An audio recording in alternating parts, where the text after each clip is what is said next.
Hey guys, I gotta do something real quick, but we should be starting in about half a minute.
Okay, looks like we're ready to get into it. I'll turn this down. Hope you guys are doing good. Looks like some people are excited, some people are afraid, some people are excited. And that's pretty good. Let's see, you were actually saving the other two to watch later, but then we said there's going to be a third stream. If it makes you feel better, technically these are all separate experiences that happen with different people all around the same time. So if you want, you could probably technically read them in any order. But I'm just sort of reading them sort of how they first came out to the best of my ability. So, let's see. Super creep to know the amount of time one of the girls likes his tweets versus the other. Yeah, he did, if you're not aware, he did, like, get mad at some of the girls for, like, liking other people's tweets immediately, and then, like, not liking as many of his tweets, or his tweets fast enough or something. So it's yeah, that was a thing. Also, before I go, remember the movie night? Yes, thank you for reminding me. You guys, if you are a member of the community Discord, which the link is in the description, hopefully, unless I messed up, tomorrow, or I mean, I guess in about 24 hours, 1 hour before my usual stream time, we're gonna do a movie night. I know the movie we're gonna watch, but I don't know if it's supposed to be a secret. Am I allowed to say what movie it is? Either way, it's gonna be like. Although, wait a minute, if the movie's like an hour and a half long, how are we gonna do it an hour before the stream? Okay, maybe I have some information wrong. If anybody that actually knows what I'm supposed to be talking about, please clarify in the chat. Let's see. Movie night? Yeah, it's, am I allowed to say the movie name? Fuck it. I'll spoil it. It's called Velocipaster, and I was sent a clip, and it was pretty funny. So, yeah, you're killing my sleep schedule. I'm so sorry, people in Australia. I apologize. If it makes you feel better, the VODs are going to be available, so you can always watch them later. Also, I got copy struck the other day, you know, to use Alinity's term. Those, like, 20 seconds where I wasn't talking and I was setting up the video, and I decided to play, like, some Death Note music as a joke in the background. It got me. So, great! Does not sound like a real movie. It shouldn't be a real movie, and yet it is. You know, it's like an SCP. Some Lakeview Cabin 2 chapters out. We'll be playing it, hopefully. Probably not soon, but definitely on the list. Actually, I think I've cleared out a lot of the recent games, so maybe I should. But I have to, like, figure out what it looks like and then, like, do a custom thumbnail with some art, so it's a little bit difficult. I should do voice acting for anime. I can't emote well. And my voice is not, what's the word, consistent. I thought no stream was gonna happen. Damn it, you never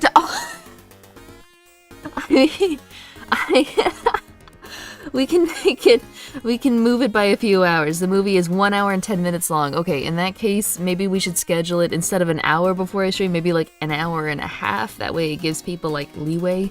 Maybe. Is this your real face? Yes, I am an anime ghost in real life. When I leave, bye-bye. Yep, thanks for stopping by, Lestat. Have fun. Okay, so for today's reading, we're gonna go ahead and do Cry. Apparently, it was mentioned in Naomi's, as well as I think there's like a leaked call on this one as well. So we'll go ahead and have a look at this one. Let's see. Oh, I'm gonna need to move the screen.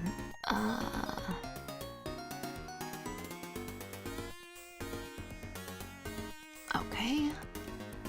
There we go. Alright, not looking too shabby. Let's see. Do whatever it is you do and have a good evening, thanks. Oh no, you're saying that to Lestat, damn it. Let's see, the poor people from Australia though. Oh no, oh run! Well maybe after the stream? I don't know, whatever works out for you guys. I missed the last stream. Did I do good for my own sanity? You did! But you missed like you've missed a 40-minute Discord call of this guy basically like coming down hard on this chick, all because she had the audacity to like have one of his banters like actually hurt her feelings, and then try to tell him it hurt her feelings, and then he made her like the villain for having her feelings hurt. It was really dumb. You able to give those who have not followed some context for all this? Okay, yeah, that's a good idea. Arcadum was, or Arcadum, he was one of the biggest D&D Twitch streamers, so he was a big hotshot. He even had like talks of having his little D&D world that he created like made into a TV series. For the last year or two, he basically had a bunch of people around him, like people were working on art, people were working on music, some people were being paid, some people were like volunteering. But the problem is it seems like about 12 different people, possibly more at this point, have come out with twitlongers in like a series of 2 days. Talking about how mean he was in DMs and like the controlling, isolating behavior. Like this guy would like, he would be really passive aggressive if you didn't like reach out to hang out with him enough. He would go to male friends of some of these girls and like say that he was in love with them and ask what the male's intentions were, which sort of ended up driving those males away and like isolating them. He would like berate girls for not liking his tweets the way they like other people's tweets, or like not sitting close enough to him in VR compared to like other people. He went on a 40-minute rant that included how he had sat down and done the math of how apparently only 17.8% of the players that play in his games will actually like reach out to him and be his friend afterwards, and how it's a cruel twist of fate. It's really hard to explain why this guy is so gross until you actually like sit there and read the tweets. One of the bigger things was that he had a girlfriend like 8 years, although it seems like maybe they had a break. Although he says they had a break. I don't know if that was actually the case. But the problem was, in the last year, he was sexting and like doing a bunch of like kind of cheating behaviors with a bunch of these women. And when his girlfriend found out, she was really mad. So he said that he was forced to, like it was all his girlfriend's fault, fire these women, eject them from the Discord servers, which was like their jobs, you know, their friend groups and stuff, and then like block them. And then he went into their DMs and start like year-old DMs and started altering them so that what he said would like not be sexual, or it would be shown in a better light. And it's pretty bad. It's pretty gross. And there's actually an instance of an allegation where he actually did like dry hump someone while crying, and apparently like she was not cool with it, so she's saying it was I don't know, sexual assault, sexual harassment. I don't know. There's a difference between the two, and I'm not completely familiar with what it is. So yeah, it's crazy. Yeah. So that's this. And you know, so we're just going through reading different people's. Oh wait, no. Whose is this? Okay, that was the last one. All right. So now we're reading cries. Say Hilt's cry. Apparently. All right. At this point, we can revert it to 2 o'clock. Okay, yep, 2 o'clock for me. So that will be about 3 hours before I stream. So tomorrow, 3 hours before I stream. Let's see. So long story short, he has a huge ego that blinds him to reality. Yeah, and it's like he can't take criticism at all. Like when one of the girls came to him and was like, listen, when you, like, because here's the thing, like he had a crush on her, but you know, they weren't in a relationship. He demanded to know if she had been intimate with someone, and she said, hey, that's none of your business. It's really inappropriate. I'm not going to tell you that, you know. So when she wouldn't tell him, he started targeting every male that he saw her hanging around with. He would like message them and start asking, you know, what their intentions were and stuff. And when she tried to DM him and say that was inappropriate, he said it wasn't his fault and that he wasn't going to take blame for like the weaknesses of the guys. And you know, it's just, he's infuriating. It's hard to explain. I recommend checking out the other streams that we've done. You could watch them in any order, really. Okay, you're working tomorrow. Oh, I'm sorry. Well, there will be a VOD, I promise. Let's see. Okay, my experience with Arcadum. My experience with Arcadum was in simple terms vulnerable from the start. I was hoping to help grow my role-playing experience while I was at rock bottom living in a spare room with the goal to volunteer somewhere I was passionate about. I reached out to Arcadum after meeting him in a different lobby where I explained a bit of my circumstances by asking if he needed free work. Okay, so it seems like this person was a volunteer. Let's see. I should probably zoom out just a bit. Okay, that's not too bad. It screams of morbid cringe. Yeah. It's cringing and it's enraging. Man, this is a long one.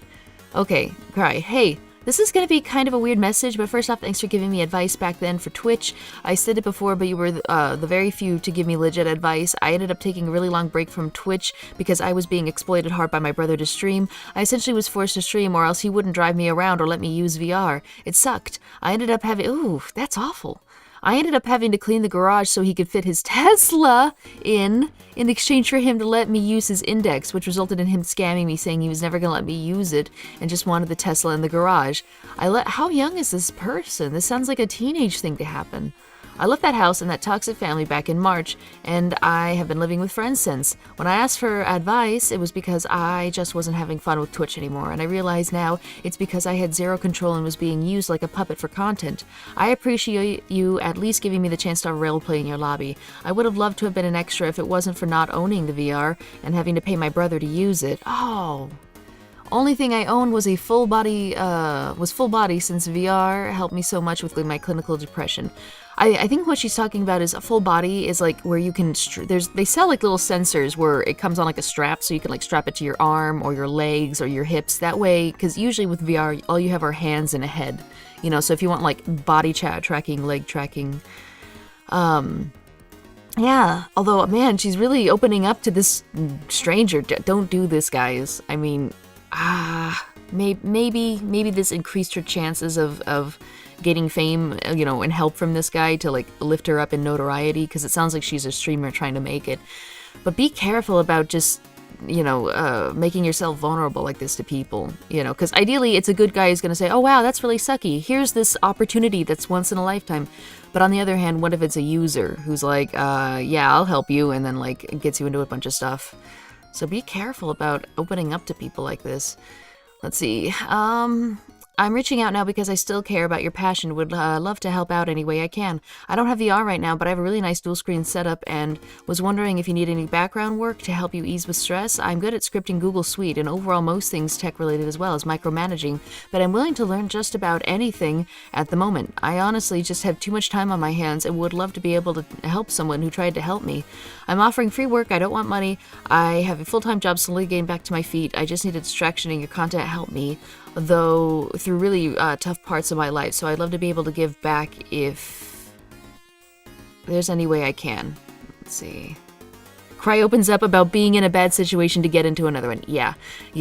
A little naive. Be careful about wearing your heart on your sleeve, otherwise people are gonna grab it, you know? It's, gotta be careful. But then again, if you don't ever try to take the chance, you might not ever get out of your current situation. It sounds like your current situation was pretty rough as it was. Because she's also sort of told him how to exploit her as well, you know, like, you know, oh, well, he had this thing that I wanted, and he said he would give it to me, but then he didn't, and then he made me pay him to, you know, so be careful. Okay, Arcadum. Geez, I'm sorry that happened to you. I can try to find something for you. Hell, I wouldn't mind just someone to hang out with. Oh boy, and here it goes. I'm always free. I'm always free after 4 if you ever just want to talk and play video games or just chill. Because what she doesn't know is this guy is like mega controlling, mega lonely, and he likes to use people to get them to beg and get them to compliment him to fuel his own ego, you know, and basically use them to relieve his stress, if you know what I mean. So she's possibly putting herself into like a situation like that. I don't know what the rest of these look like. I haven't read them before. I've read a few. This is one of the ones I haven't read before. But if I had to make a prediction, he's probably going to try and get her into his harem. You know what I mean? If you want to talk about video games and chill, I don't mind at all. If you ever need a favor, by all means. I'm always here, and you won't bug me at all. Honestly, what happens to me sucks, but I see it as a blessing in disguise. I now realize how toxic my family is and how they've been keeping me down. I hope you realize that Arcadum is doing the same thing, or he's gonna do the same thing. After all, my brother kicked me out with $8 in my bank account, and my mom defended him so much of a family, you know. Lucky for me, I have a counselor and a really good friend group who helped me through this. Well, hopefully they're gonna teach her that, like, Arcadum is using her too, because then again, maybe it's possible that Arcadum was actually a good friend to this one girl. But if she's one of the 12 releasing twitlongers on, like, day 0, then my outlook is grim. Let's see. Arcadum licks his lips while reading that. Yeah, that's like putting blood in the water to a shark.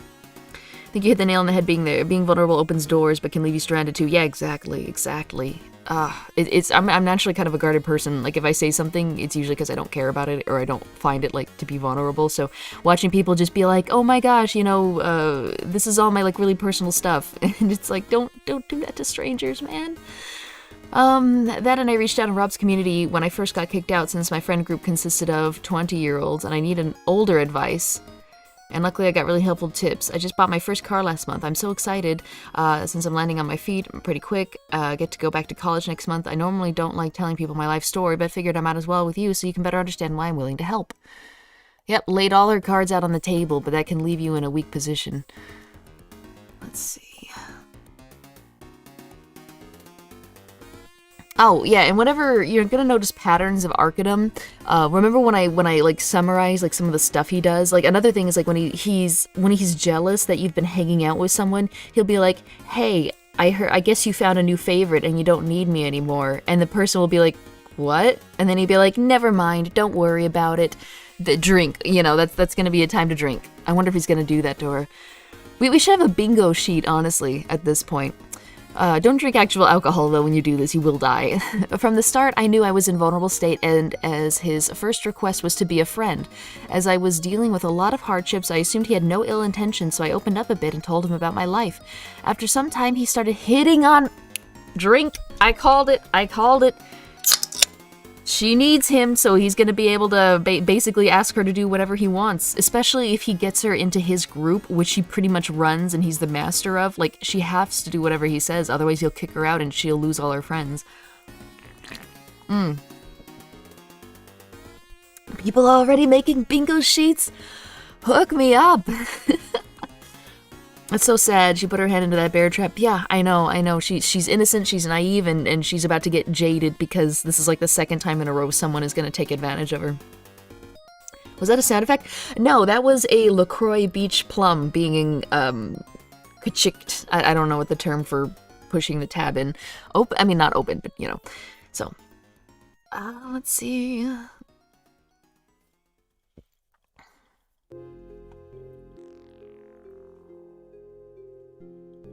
My mic is more crisp than my grandmother's lasagna. Yeah, it's a Rhodes cardioid. It's not a USB mic, so, you know, but would you believe that the freaking Scarlett interface was, like, practically as expensive, if not more, than the mic itself? Rough stuff. Okay. And if there's any, like, certain terms, I can try to explain them. I know a little bit about it. From the start, he knew I was in a vulnerable state. Okay, we already read that. As I was dealing with a lot of hardships, I assumed he had no ill intention, so I opened up a bit about my old life. After some time, he started hitting on me, and I recall having that sense of obligation since he bought me my first VR headset. That's another thing with Arcadum. He doesn't just give you things. He doesn't just do nice things for you. He does you, like, favors that he expects to bring up as ammunition in an attempt to get you to do what he wants.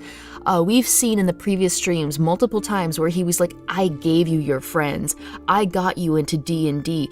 I helped you. I gave you, the people you know now are because I introduced you to them. And this is how you treat me. You know, you don't invite me out as much, you know, he will constantly bring up, I'll make another little bet with you guys that because he bought her this VR headset, he's gonna expect like to use that as a trump card every time she doesn't want to do something that he wants her to do or something. Scarlet Solo yeah, it's the one that only has like one microphone slot. It's good stuff, really good stuff. I had my Audio 6 stolen and just replaced it with an Evo 4. Would recommend anyone looking for a cheap and decent sound card. Nice. I can't blame her for being vulnerable. Everyone is vulnerable eventually. She just had, yeah, and that's the thing. Like, all you can do is caution. It's just like hitchhiking. Like, sometimes you don't really have a choice, but you really, really, really should exhaust every other avenue before, like, doing this with strangers online. In Arcadum, introducing them to the 82.2%. These people may have met in real life, or is this all online? Most of this is online. A few he did meet in real life. One of them he actually got sexual with in real life, and she was like saying she didn't want to do it. So I haven't read that one yet. I don't know the details, but it should be interesting. Oh, I haven't had the credits up. I'm sorry, guys. I usually have the thing so you guys can know what the song is called. Most of this is PC 86 music. Some of it's DOS, but DOS, whatever. Okay. Man release mental child. Yeah. Yep. Okay. After some time, I switched to helping Callus Row. Callus Row was his baby. It was like, I don't know if it was VR or not, but it was like a D&D thing that had like its own world and its own story. And if I'm not mistaken, Callus Row is the one that he was trying to get made into a TV show. So, I was passionate about helping the talented team and making the project grow. I played a character without a soul since he underestimated how insecure I was at the time to life events, but I tried to prevail. I ended up retiring the character to just learn how to film in order to make season 3 have decent videos. Throughout this, he would flirt with me quite a bit and kept promising grandiose ideas. After some time, the relationship strictly became professional. Oh, good. But there was one night that completely ruined my summer. There was a valid concern brought up by a staff member, and Arcadum went off on them. At drink, couldn't take criticism. It's scary he was able to even get with big VTubers and still get away with it. Yeah, he had a lot of VTubers. In fact, some of them, some of the people that have done the Twitlongers are VTubers, like Momo and there's another one, I think. But yeah, it was a VR roleplay based on Shadowrun. He was the head DM and funded it. Okay, so Callus Row was VR roleplay, kind of a D&D thing, and he was the headmaster about it. Let's see, I don't understand. Are they too young to understand that this kind of communication is not normal or what? That's the thing. They're all like 20s, I think, women. They're not kids. From what I understand, like there's no, mental issue that would, not make them in control of their own choices and responsible for their own choices. But what I'm seeing is that like over the course of a year, he slowly gets more and more controlling. Like whenever you're out with friends, he's like, gee, have fun with so-and-so. I guess you don't need me, or it happens slowly, it boggles my mind because I'm actually kind of strong-willed, and if I get even a sniff of that, I distance myself for like a month from that person, But I guess if you're a good person like these people are, your patience and your good nature and you're willing to give the benefit of the doubt to anyone gets taken advantage of over and over again, and it just gets worse and worse. And I think this guy also conditions you to just accept whatever he says, because anytime you try to criticize him or say you're uncomfortable or tell him no, he turns it into basically berating you, and you just it's almost like a toddler. Like, those parents that raise bad kids because it's easier just to give them whatever they want instead of weathering the tantrum. I think it's like that. But yeah, and that's why I don't use the term grooming, because they're not kids. I'm not really seeing that they were, I don't know, I give them more credit than that. They're human beings, they're responsible for their action. They got into a friendship that was really toxic. That's about it. I guess not a friendship with some of them, he was sexual with some of them, so relationship maybe? I don't know if I'd call it a relationship either. He just used them to sext on Discord. Okay, there was a valid concern brought up by a staff member, and Arcadum went off on them. It was uncalled for, so as his friend, I tried to talk to him in private to tell him how messed up and how he messed up and how to fix it since the event was unacceptable. He ended up hitting on me hard and trying to distract himself instead of trying to address the situation at hand. I recall saying something along the lines of, you wanted professional boundaries, to highlight his hypocrisy, as well as just asking him to stop, but he continued. I bit my tongue since he streamed shortly after while I was dealing with flashbacks of my PTSD from my assault. I ended up drinking like a sailor that night and blacked out on VR chat wondering, how do you drink with VR chat? Like, I've worn a VR headset. You can't see. I've done VR. Like, I have to put my water bottle in a special place, that I can feel along the walls. Otherwise, I will get on my knees and, grope along my floor to find where my freaking water bottle is. How do you drink to the point of blacking out in VR? I can't even find my water bottle. I blacked out on VR chat wondering what I could have done to improve the situation. I was trying to rationalize an irrational event. I ended up waking up covered in my own vomit, and I'm grateful I was sleeping sideways that night. I've seen in-game VR drinking games and VR bar maps. How are they drinking? I can never find anything. In-game games with IRL drinking. Yikes, that sounds like that's gonna take some people's alcoholism to a next level. You know what I mean? That's rough. What the? Okay, that did it. Okay. Hang on. Alright, there we go. After a while, just stop zooming in. See, it's... Okay, hang on. I'll figure this out. Small brain. Alright, looks like this one's about as good as we're gonna get it. For whatever reason, it's just not cooperating. Like, it won't, and then suddenly it does. Except it zooms in way too much. Okay, that's as good as I'm gonna get it, sorry. Can you imagine how wobbly you would feel after a few minutes in VR? Yeah, it's drunk? I don't know. Gee. That's insane. Okay, Arcadum, thanks for the conversation yesterday. And this was in 2021. This was so recent. This was like 4 months ago. It may not have looked like, because most of these are like the December of 2020.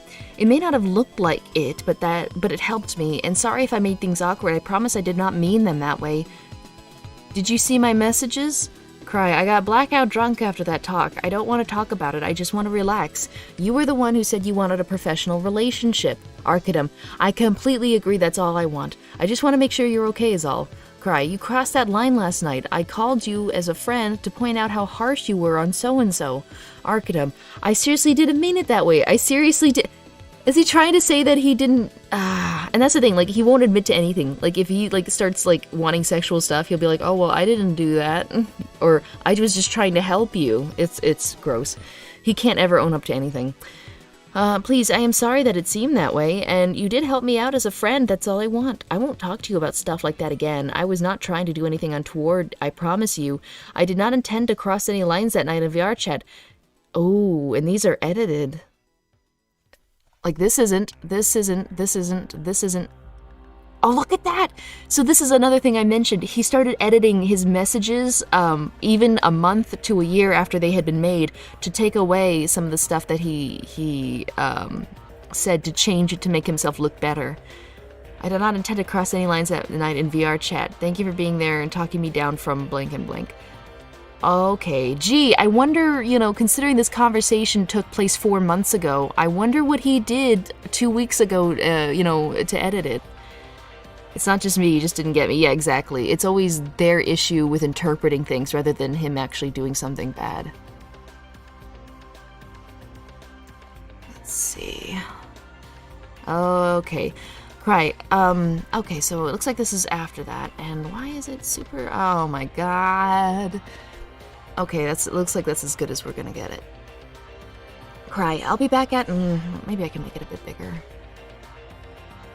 And that completely foobarred it. Okay, well, good enough.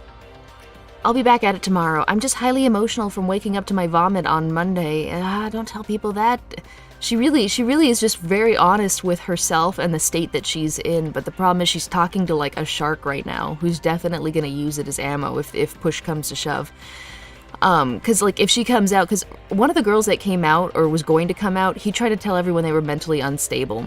So it's like if she had tried to come out, he probably would have tried to, you know, make her out to be like a raving drunk or something. On Monday, I still need to clean that. I might need a new bed, which sucks ass. Sai knows why, but I don't want to talk about it. He just knows that you crossed a moral line with me. He does not know about our relationship. I need to relax and not worry about work for one night because you triggered a 3-year-old memory and I can't stop thinking about that night. I don't think you are a bad person. I just do not like being treated like an object, which I understand was not your intention, but it's how I felt. Arcadum, I apologize once more. If I can help in any way, please let me know. Cry. I appreciate you listening to my concerns on needing time to process. You triggered PTSD of the night I was raped after you continued to push the ideas in your brain and emotionally unwind before stream. I was keeping professional boundaries and expecting this talk approaching like a friend that you did to Sketchu was harsh. Okay, so I guess Sketchu was the person who like tried to criticize him and then he just unleashed on it. She probably won't open up again for some time. Yeah, that's rough, because that could actually cause issues when she actually is with someone that cares about her, and like she's too afraid to open up. Yeah, that's you open up with the wrong people, and suddenly like it hinders you from making good relationships with normal people. Harsh as heck, and you need to work on controlling your tone and not seeing red to not hurt others' feelings. I understand you are headstrong and logical, and that's why I try to paint emotions in a logical sense, so you can understand and develop yourself if the logic is rational. Passion is a great thing, but it also develops ego. Yup. Life is a logical beams of balance, in my opinion. Learning to control both your intellect and emotions is what creates a strong leader, but understanding that the cup is never full is the hardest thing to grasp. My passion is learning that. That's why I can act completely fine while you cross a boundary I set.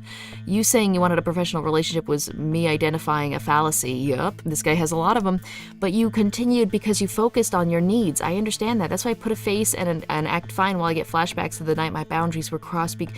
Okay, well, if she's saying that she was acting fine, like there wasn't a problem while having a problem, you have to voice that. Like, if you're like, oh, I'll pretend to be fine even though I'm like dying inside, you have to let the other person know. You really do, even if it sucks. Otherwise, you can't like talk about how uncomfortable they made you feel if you were pretending that you were fine. Otherwise, it's impossible for them to know unless they're a mind reader. You have to set boundaries and you have to keep them. Otherwise, if somebody crosses one, they're never gonna know. Or they'll think it's not a big deal because you acted fine with it and thought you were okay with it. But I get it. It's really hard to say that, especially to this guy. Let's see. That's why I put a face, that's why I can put on a face and act fine while I get flashbacks. The night my boundaries were crossed because I work on my shit and hold myself accountable for my trauma instead of letting it repeat. I was not vocal there because you had a stream and I respected that. One of my main morals is not to be viewed like an object when I set boundaries. I'm no longer mad, but if you want my transparent honesty, you are going to need to start working on yourself and trying to grab hold of your emotions. You can't expect others to do that for you, and that's the hardest thing to learn because it's easier to let emotions bottle. I'm highly insecure, and that's why I'm transparent, but I'm too smart to be manipulated even if you don't see it right now. Yup, I like you as a friend and I'm not 160% production mode because I'm busy working on myself to be successful for this job. I think this is the biggest piece of advice, the most important piece of advice. I mean, like the others were really good, but this she hit the nail on the head because what led to his downfall was that he couldn't control himself. He couldn't control himself. He did this to girl after girl to girl, you know, like he confessed his love for Kelly, got rejected. A day later, confessed his love to Naomi, got rejected, and then confessed his love to 2 other girls that week. You know, all while saying that he loved his 8 years, not 8-year-old, girlfriend of 8 years, you know, Tiffany. And people told him over and over again, hey, listen, man, this isn't good. You can't keep doing this. But he wanted to keep doing it. He couldn't control himself. So, yeah. Alright, so this was a really important piece of advice that I guess he just didn't take. He started me on a spiral of PTSD. I didn't sleep for days. It got so bad I needed to be hospitalized. He manipulated me and used me like a pawn knowing I was vulnerable. I am posting this not for sympathy, but for awareness of his tactics of abuse of power to gain a pity party of girls into gaining sympathy from him and then slowly pushing those boundaries that when it's not good enough for him. Now, It might have been Kelly. Kelly or Naomi, or maybe it was Momo. I think it was Kelly. Kelly also said that, like, she would say, hey, too far, don't do this, and he would listen, but then, like, over a couple days, he would slowly start to do it again. Which is funny, because I remember reading a leaked email between Chris Chan and Megan, which was one of his, like, friends that was a girl. And she would say, hey, listen, I keep telling you not to touch me, and then, like, you listen for a little bit, but then you start to do it again, and then I have to tell you again, and this has happened, like, 5 times. We really need to stop it. So it's almost like he almost waits for them to, like, forget, or maybe hopes they'll change their mind, and he'll just start doing that thing he wants to do again, even though they told him not to. So it's, yeah, yep. Let's see...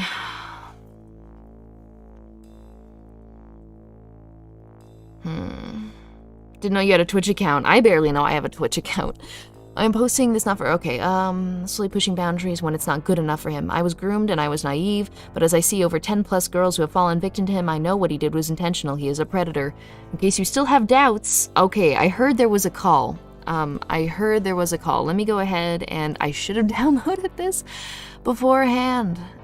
It's called Oof. The call is called Oof.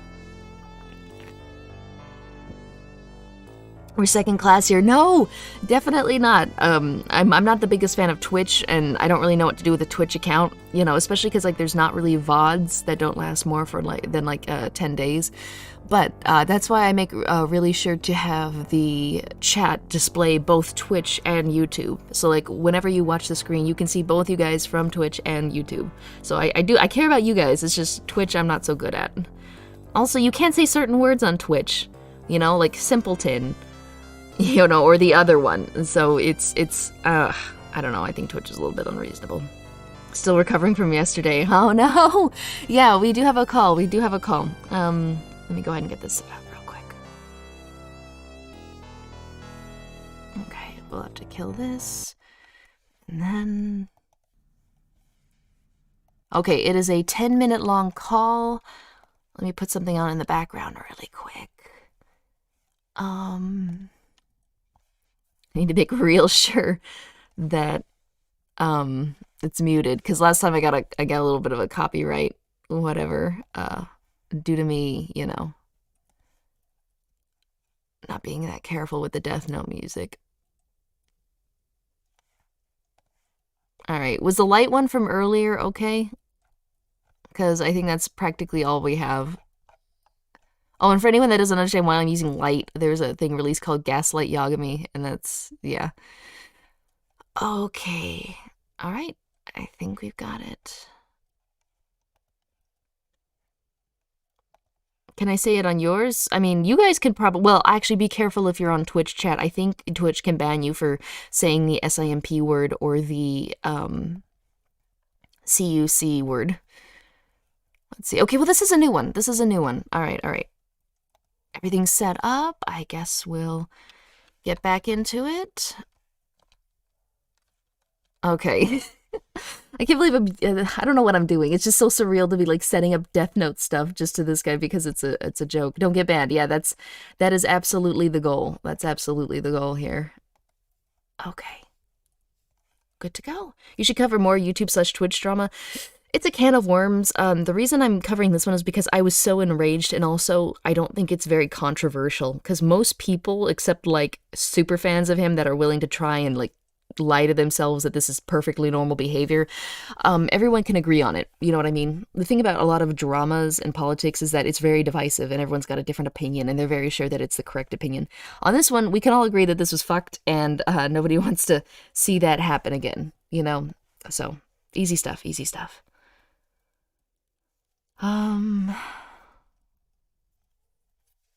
Yep. Okay, here we go. I'll try not to talk too much. So, I mean, if there's, like, a big interjection that needs to happen, I'll do it, but otherwise. Okay, here we go. And you're not okay. Oh, that just started right away. Okay. And back over here. I can get rid of the song credits, and I can get rid of this.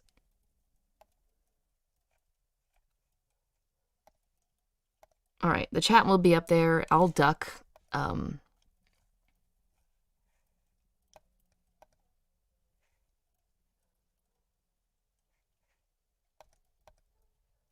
me that she doesn't.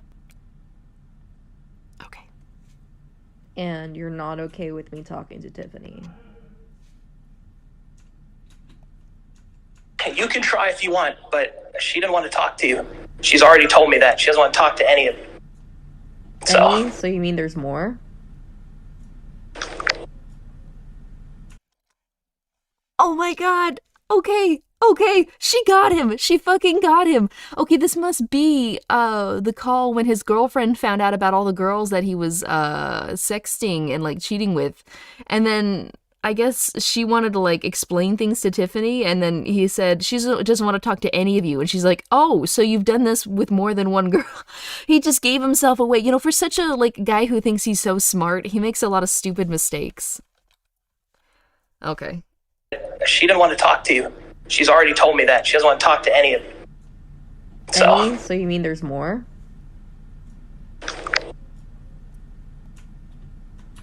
Yeah. I've told you that. No, you haven't. I brought it up a couple times and you just said no. Well, not when we were doing stuff, no. That's a fucking lie. That's a fucking lie, because those DMs, remember the DM dates? It was summer of this year. He sexted a lot of girls in December of last year. So yeah, there were... this guy's such a... he can't tell the truth to save his life. Fuck. The timing with Light's blink was perfect. I know, right? That was right out of freaking Death Note. Like, that was like a Light L moment right there. Like, checkmate. Ah. Is it anyone I know? No. I don't think so. And that's really hard to believe because most of the women he did it with were involved with his D&D games, like the chick that did the music, another chick that was doing artwork, and another chick that was also doing volunteer work. So unless this person who was working for him and his system never talked to anyone else also working on his projects, then that's an outright lie again. Oh, and MLG has read $2. Ladies and gentlemen, we got him. Yeah, and he just fell right into it. Who was cackling in the background? I don't know, probably God. This is insane.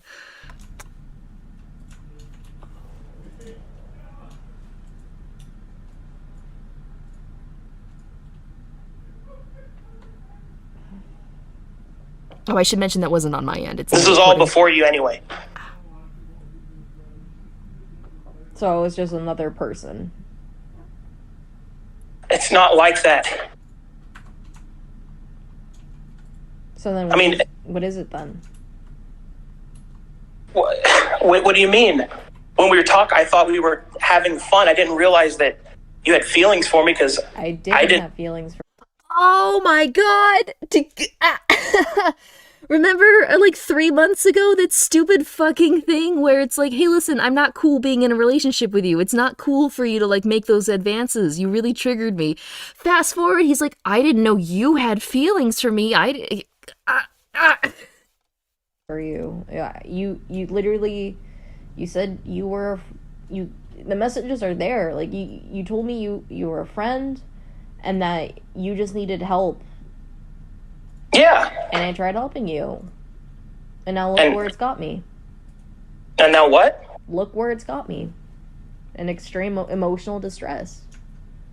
And I'm sorry. It's not like I wanted that to happen to you. I didn't engineer that to happen to you. Yeah, but you were my boss and you crossed those boundaries.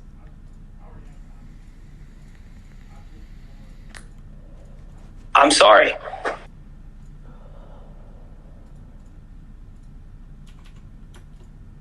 Oh, man.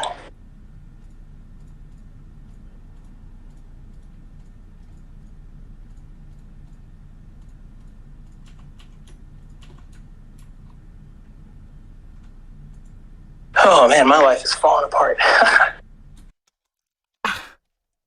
I love how how she just says all the trouble he caused her and like the ruin he brought on her because he couldn't control himself. And he's like, man, my life is... Thank you. Didn't he call himself like an ultra empath or something in the last call? I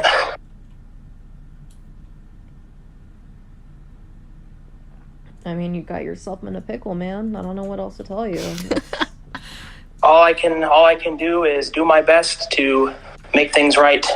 I remember I warned you. I remember I even warned you.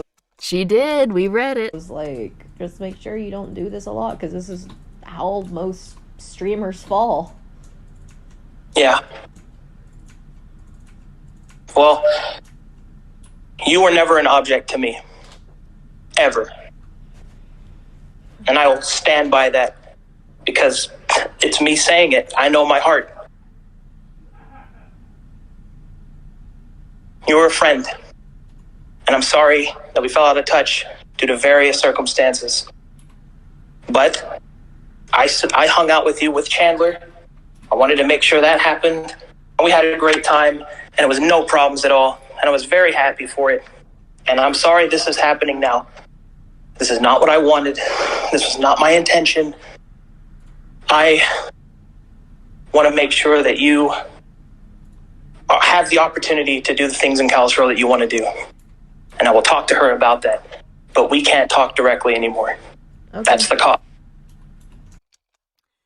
I think what is happening here is that and this is a conclusion I'm drawing, I heard that in order to hide his indiscretions after the girlfriend found out, and I mentioned this at the beginning of the stream, his solution was to fire and boot all of the girls that he had been sexting or was very close to. So it sounds like she's been like excommunicated, and he's like, well, I'm going to try and set it up so like maybe you can still work on things, but you can't ever talk to me again. All because this guy just decided to push a boundary, in VR, which sent her spiraling because she didn't want that. And then fast forward and he's like, well, I didn't know you had feelings for me. It's like he's trying to rewrite what happened. And I'm very, very sorry. I really am. Okay. That causing you emotional distress, because it's causing me a lot too. And I'm sorry. I'm so sorry. I'm really sorry I'm kicking you out of everything, but you have to understand, I'm also feeling bad. I'm sorry.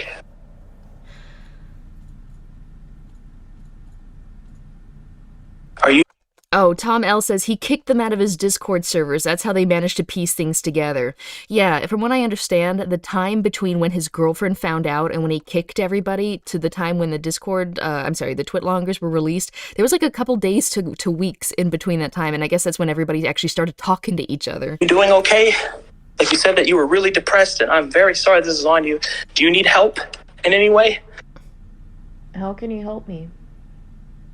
Because my depression started because of like that spiral, or you remember my plans for the summer. Like I was having like pretty good plans, and then that started. You triggered my rape PTSD. I'm sorry. And it literally sent me down the spiral, and like look where I'm at now. It's not easy. I was already barely climbing up my confidence ladder. And after that, you just kind of, like, knocked me back all the way to square one. And it just feels like, okay, here I go again. Like, it just feels like I have to deal with it. And you just get to say, okay, I'm sorry, and then move on with life. So, do you want me to suffer for it? Is that what you're implying? God forbid he face consequences to his actions, because everybody else sure is suffering for it. No. Because you know what I get to move on to? I get to move on to being homeless and begging my wife to accept my forgiveness, or accept her forgiveness, and a bunch of other shit that is really stressing me out, while also juggling all the different... My life isn't going to be some cakewalk that I'm going to walk away from this unscathed. Cry. I'm not. Yeah, but you're the one who decided to do those acts. Yeah, you're getting kicked out because she found out you cheated with like 8 different women. Yes, but so did you. I didn't make you do anything. You're the one who said you needed a friend. You said okay. Are you saying it's my fault? Yes, I did ask you, but you said yes. I didn't make you do anything. I didn't take advantage of you. Yeah, he was just her boss, that's all.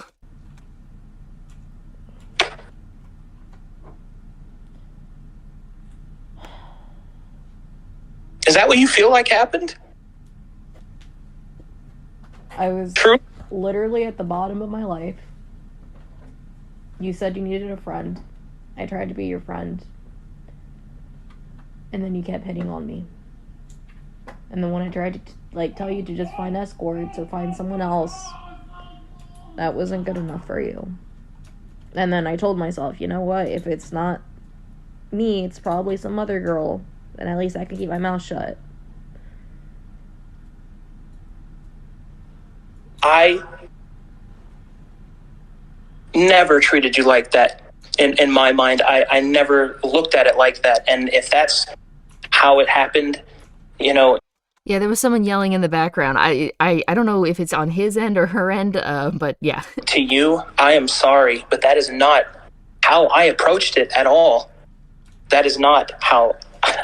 So are you denying the fact that, like, I repeatedly told you that, like, oh, hey, there's escorts, you can use them, and then... She told him to buy a hooker! And you repeatedly still made advances, even though I tried to shoot you down several times? You didn't tell me no. You said, hey, you could try escorts and stuff like that. I'm like, okay. And then you, like, cry. You should have taken that as she's trying to tell you to pursue other avenues, but she also definitely should say no, you know? You can definitely hold him over the coals if you said no and he kept doing it. But if you... I don't know. Remember to say no, guys, if you're uncomfortable. If you can dance around it, great, but you need to put your foot down if people are, like, pushing you in ways that you don't want to be pushed. If there was never a... If I didn't pick up those hints, I'm sorry. But I did not force myself on you. I did not take advantage of you, and I will fight for that because I didn't do that. I'm not that kind of person. If I crossed any lines by hitting on you when it was inappropriate, I'm sorry, and I have done dividends to make up for that, and I have tried to help you and make sure, and all of that wasn't like out of guilt or anything. That was because I really honestly wanted to help you. But right now, those things have come to light to Tiffany, and I need to do this to fix my relationship with her. Okay. And I am very sorry. I wish you the best of luck, then. Thank you, Cry. Okay, so couple of logistics things here. I wonder if he's gonna try to, like, get her to be silent about it. Like, by the way, you know, if you talk about this, it's gonna ruin the project for everybody. Tiffany is his wife, right? Tiffany is his girlfriend of 8 years, his fiancée, and he used to complain to Naomi about how she wouldn't marry him and stuff.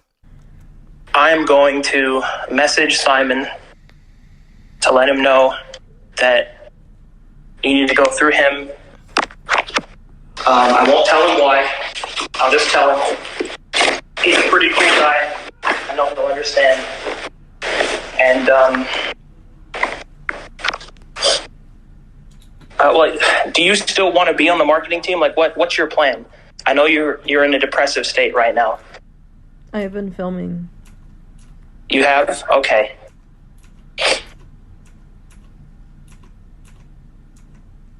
Okay. Then I'll let him know that as well. I guess the last thing I'll say is, you are not an object. And for whatever my words may be worth for you to hear, you are a valuable individual. You are. And you can do whatever it is that you put your mind to, and that I believe in you. Okay? Okay. Do you believe me when I tell you that?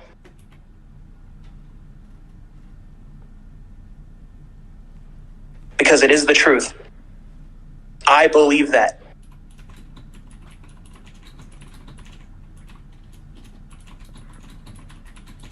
I just want to heal, man. I hope that you can. Thanks for talking to me. I'm sorry about the ambush after you woke up. I didn't really have a lot of options, though. But I am sorry. I'll let you go, and I'll tell Simon. Okay? Okay. Thank you, Pry. Bye. Bye-bye. Oh, yeah, still pissed. Had every right to be, too. Man. Yep, so that's basically how it goes, you know, he makes, and here's the thing, like, if I had to give you advice, don't mess with people that are, like, married or in long-term relationships that just happen to be currently on break. Don't do it. You'll regret it. You'll regret it big time. You know what I mean? I mean, you may not even technically be doing anything wrong because they're on break, but dear God, you don't want to get involved in that. All right, yep. I've seen more stuff that's coming out about his reaction, including, like, something he said about how he was just going to wait a month and come back, but yeah. Okay, we also have Lyra's story, and we've got some new people as well. Okay. There we go. Let's see. Oh, let me get the music going again.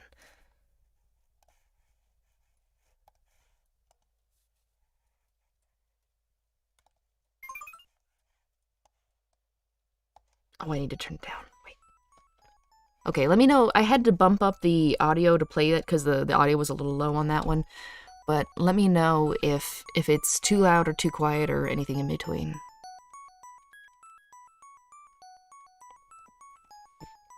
Okay. Lyra.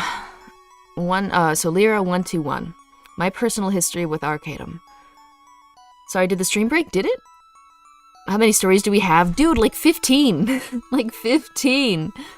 We'll take a break at the hour mark. Oh, we are at the hour mark. Okay, we'll take a break, probably as soon as I start getting down to the DMs. So that'll give me, like, 5 minutes to read through this. Let's see. Oh, Joe came back from Lakeview Cabin. Can you give him a little update?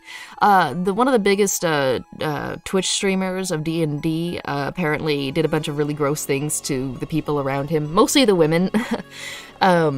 And they've leaked DMs because he decided to fire and kick them all out of the Discord servers when his longtime girlfriend found out that he had been, like, cheating with a lot of them. So when they had all been kicked out, they decided to, like, talk to each other and found out that the things that he did, it was practically the same to most of them. So they're coming out with their DMs and talking about what a horrible person he is and how he basically 15 streams more. Dear God, I hope not. I hope not. I have never... Okay, so, Lyra. My personal history with Arcadum. I have never done a twitlonger before, and honestly, I really hope my first one would be a silly passion post about the latest fandom I was taking part in. Nope. Instead, unfortunately, this is a serious post about a problem that has risen up. I want to start this by saying that this post is not out of emotion or malice or anything of the sort. Awareness and sympathy for the other victims of manipulation caused by this person is my only goal.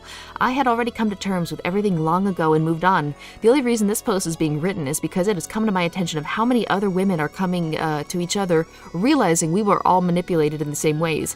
And I worry if there are more that we aren't aware of. I am far from the most hurt by this situation, so I'll keep my post as short as possible to allow the others that were hurt more to share what happened to them. Too long didn't read. It has come to my attention that Arcadum emotionally manipulated multiple women, including myself, for comfort and sexual desires, lied to them, and now has removed and or blocked the majority of them under the statement, at least the one given to me, to better his relationship with Tiffany. To my understanding, he has cut off many business deals and canceled stream plans months in the making with multiple women, hurting their jobs as well. Yeah, the thing to remember is they weren't just friends with him.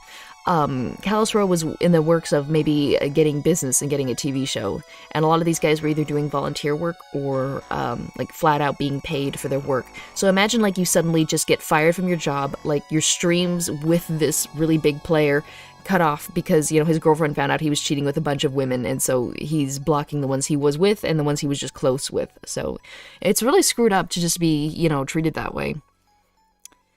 Let's see. Okay. To my understanding, he's cut off many business deals and canceled stream plans months in the making, with multiple women hurting their jobs as well. But I'll leave it to them to bring it up. This twit longer is covering my experience with Arcadum slowly. Let me be as clear and plain as I can be and start with the beginning. I first met Arcadum through Callus Row, where he was a dungeon master that paid little attention to me and we barely talked, and if we did, it's strictly about roleplay. That seems like the safest way to interact with this guy, like to be under his radar. One day he reached out and the conversation led me to start seeing him as a potential friend that was constantly dealing with false friendships and trust that fame attracts. And he leaned into that. He knew he could rely on me and say things with confidence that I wouldn't share, most of which I still feel like I can't share even now, and spend the time comforting him about various subjects. We sat for a short time and I'd play music and lend an ear, and we would vent back and forth. After the subject of my rape and it seems like most of these girls have been like sexually assaulted in their past. That's crazy. I mean, that's like, we've read like 6 so far. I feel like 3 out of the 6 have had something like this happen. And divorce came up. Either by coincidence or by choice, Arcadum started becoming much more intimate. For those of you that don't know, in 2019 I was raped by my husband at the time, which was the reason I finally moved a couple years ago right before COVID started. This has led to multiple rough points in my life, leaving me very emotionally vulnerable. I admit because of this event, I was easy to manipulate as someone with a need to find connections with people and find comfort. It can be easy to take advantage of that. Arcadum did, knowingly or not. Again, I'm writing this with a cool head. I understand and accept that this has happened and originally just wanted to move on. Arcadum made sure I felt like I was special and the only one he could trust. He insisted he felt so happy and delighted that I would consider him a friend and continue to push that I was second to no one. I gave cuddles and support, because my understanding he was going through horrible relationship troubles and was planning on separating and moving. They always say they're gonna leave their wife or their girlfriend, you know, and it's like a way to get the new women to like, oh, it's fine, they're already practically separating, it's just a matter of time. Nope. And next thing you know, she's fired because he's trying to salvage the relationship with his, significant other. Let's see, separating and moving, something that, and then next, that's actually so funny. He was going through horrible relationship troubles and was planning on separating and moving. Fast forward to that audio call where he was like, well, I'm homeless now. I have to leave my girlfriend, and, I'm trying to, and I have to, make her understand that, or, get her trust back. That's funny, bud. I thought you were planning on separating and moving. It's finally happening. What's wrong? Something that was parallel to what I was going through at the time. Many times he talked about getting a giant streamer house for him and all of his friends, and he wanted me to move there as well, which I said I was flattered by the offer, but I couldn't leave my current roommate at the moment. Can you imagine? You've heard the horror stories at some of these streamer houses, like the one with Pokimane and Fedmeister, the kind of shit that went on there, the incestuous, complete inappropriate blurring lines of, girlfriend, boyfriend, coworker, cheating. Can you imagine if Arcadum had done that? I betcha. He would have had maybe a guy or two in there, but it would have been largely female. It absolutely would have been largely female. He was trying to make a harem. I was almost joking about him trying to make a harem, but that might have been true. That might have been an actual harem palace. Yeah. Can you imagine? All to feed his ego. Let's see. He even asked if I would date him, and I said it was too early in a friendship for an answer on that. Yeah, he was trying. And he cried and started listing issues wrong in his life. Unbelievable.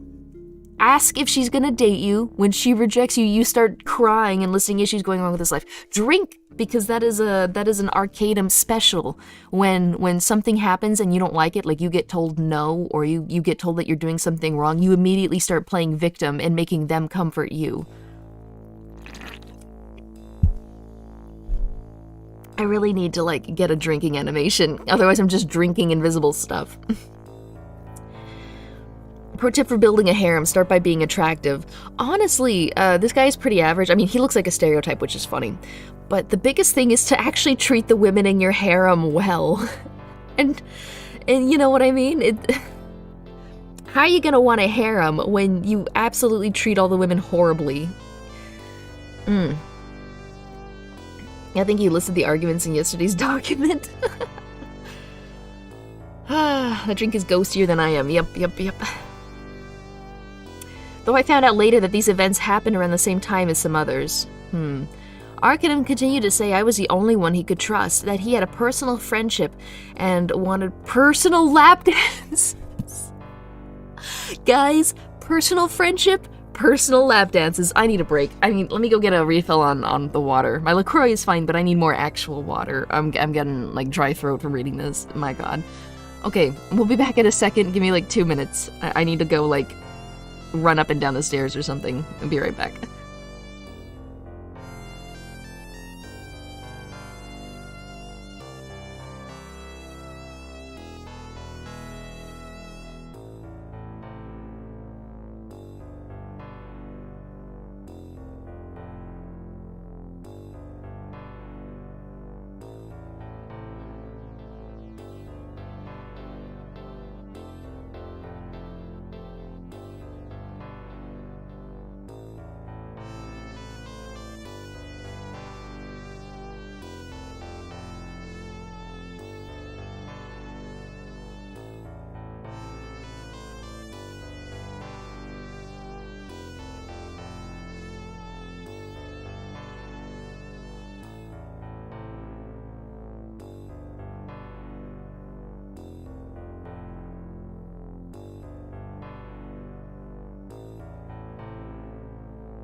Okay, I'm back.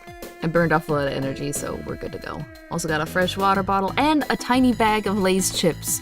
So if we end up watching another video, we can do the light meme of I take a potato chip and eat it. So we're good to go. Alright, you guys ready? Did you psych yourselves up? Are you gonna be okay? Arcadum continued to say I was the only one he could trust, that we had a personal friendship and wanted personal lap dances. Even though I am asexual, I used to pride myself in my dances, and I thought they were great for folks to distract themselves and as a form of comfort.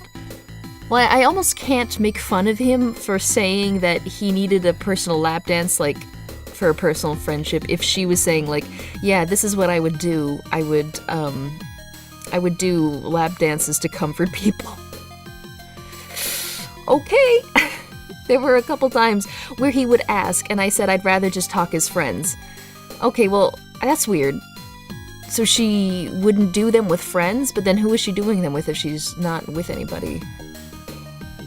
I thought they were great. Okay, I don't know. In my opinion, that's a bad idea. Don't give random people lap dances as a way to comfort them, okay? Be a friend to comfort them. Don't, like, do stuff that they would take sexual. Because unless they're purportedly asexual as well and don't really care, then I don't know. That's a weird thing. It feels like that opens you up to being taken advantage of.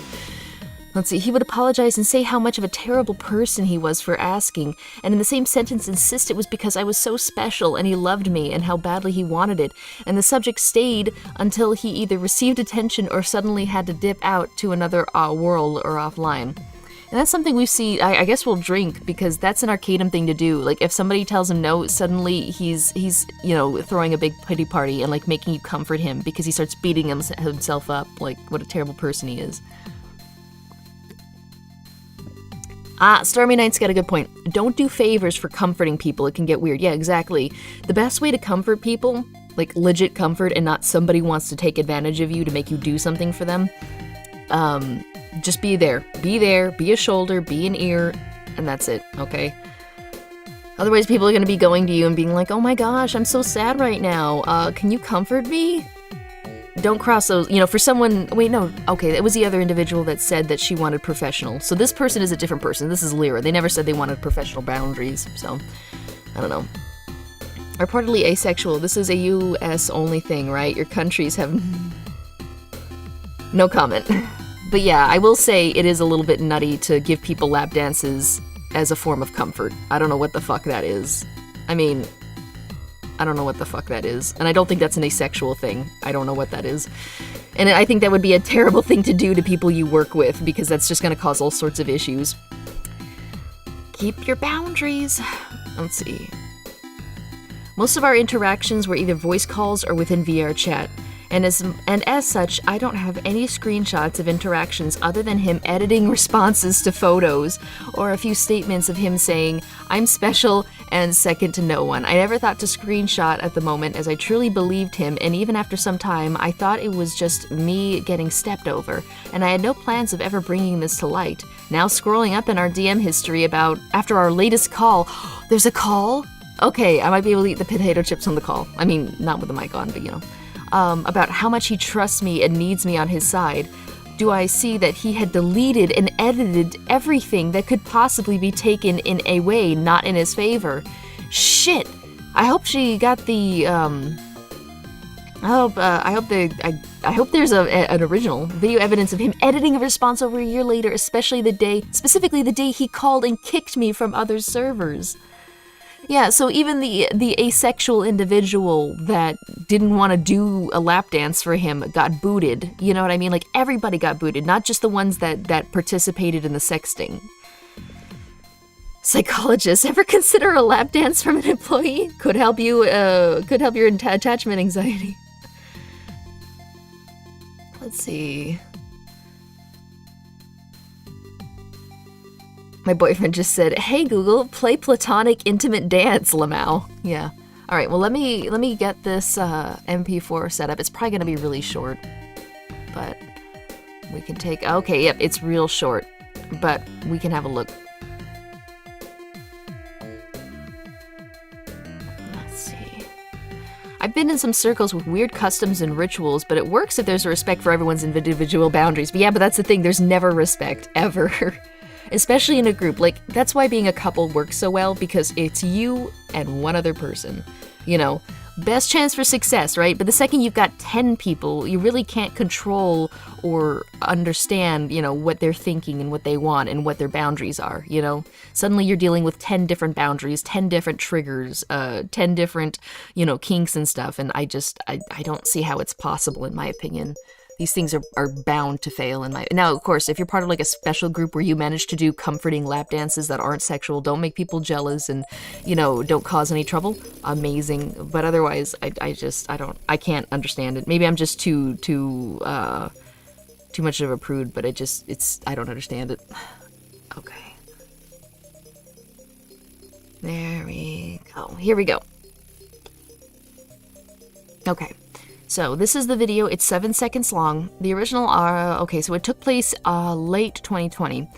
Heart, Lyra, hope you're having a good day off. Heart, Arcadum, I am. I'm feeling pretty good to be honest, but I don't think sending those first 2 photos are appropriate. I'm glad. Gee, that's funny. That's funny. Guys, can you tell anything that might be funny here? Hope you're having a good day off. I didn't like that you sent those photos. I'm glad.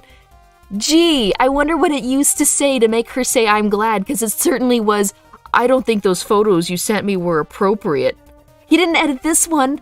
It says, you're the best. So if I had to take a flying guess, he was like, wow, thanks for sending me these photos. They really helped me get off. I'm glad. You're the best. I mean, this just doesn't jive. Don't send me that stuff. I'm glad. Oh my god. Fucking Arcadum, you're disgusting. Own up to it. Don't hide it. I hate this guy. Just when you think you can't... Yeah, what do you know? He edited it August 26, 2021. A year later. Boy, a whole year later. I wonder what he changed. Fucking disgusting. Video evidence of him editing a response over a year later, specifically the day he called and kicked me from the other server. So the day that he exiled her from his groups was the day that he changed a message about photos that he was sent. Why are you sending photos to people? Don't send photos to people. Don't do it, man. Don't do it. There's weirdos out there. Okay, Arcadum. Are you still on? Okay, so this is a year ago. Lyra, yee, vibing, Arcadum. Alright, I'm on my way, I feel bad. I feel bad! Lyra, Spats is inviting you. Like I said, dear, I'm here for you, no one knows, and most I say, I give you cuddle. I see, so Lyra was sexually involved with this guy. Had to be. Sending photos, although she didn't do the lap dance, so maybe she didn't want to be. But like I said, so she's saying here that at most she tells people that she only gives him cuddles, which kind of suggests that she does way more than that, but she's saying that she only tells people that she gives cuddles. Sleep well, dear. You too. Thank you. Okay. Obvious deleting posts. I didn't see any... Oh, okay. I thought that was out of the blue. Let me look at that again. Like I said. Yeah, exactly. It's almost like there was something he said here that she responded to. It's almost like there was an interaction that took place here that's suddenly gone, because this comes out of the blue. Like I said, you know, what is she responding to? Let's see. He edited his response to be more paternalistic. God. Let's see. A post he didn't edit, him being lonely and looking at my pics. Oh, the pics that he, edited to say that he didn't, it was inappropriate for you to send them. So he forgot to edit one of them. For full context, the pics in questions are clothed ass pics, the running joke of the reason all my models are thick. Alright. So he forgot to edit one. Boy, I wonder if it's him gonna be saying that it's super inappropriate, or maybe it's gonna be him, yeah. Hope you're doing okay. Yeah, I was playing a whole lot of Divinity of the Boys and time passed fast. I'm so heckin' tired, Lamau. Hope your day was fun as well.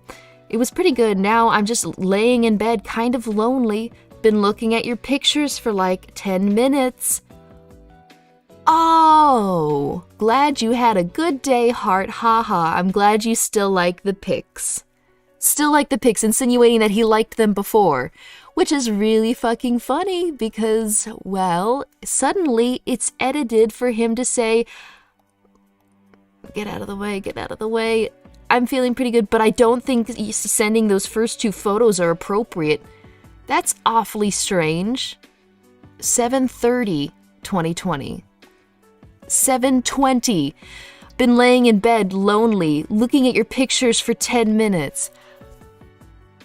Boy, Are these videos or is it just screenshots of videos? No, she's actually going, you probably just saw, but if you look, she's hovering her mouse over the guy's username to show that it is Arcadum. She didn't just, like, have a sock account that was called Arcadum with his same profile pic, you know? Although that would be some incredible foresight to do fake messages an entire year before he suddenly kicks you off for sexting with you.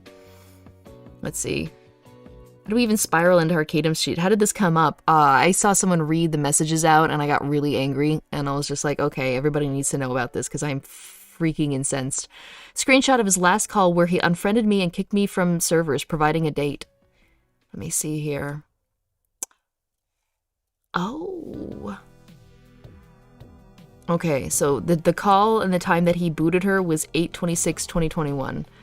Let's see, what month is 8? It's August, isn't it? And then, what do you know?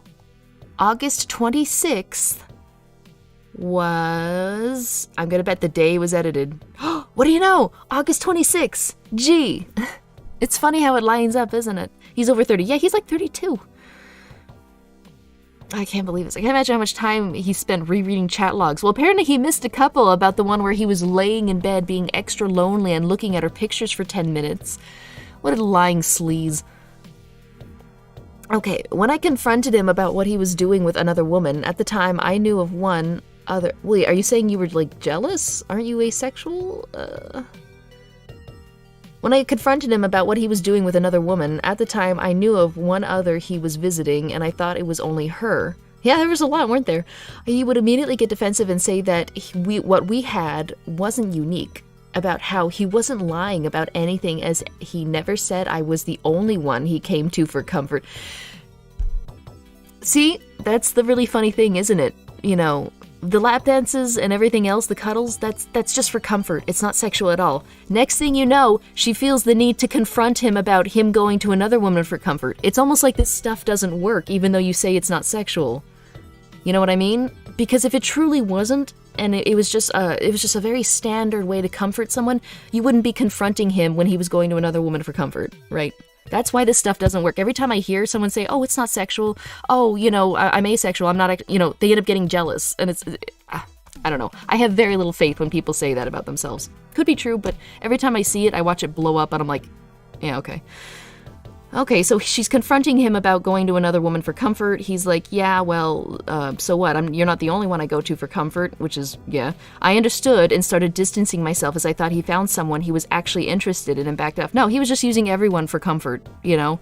And God help them if they actually did things, you know, sexual things to him to comfort him.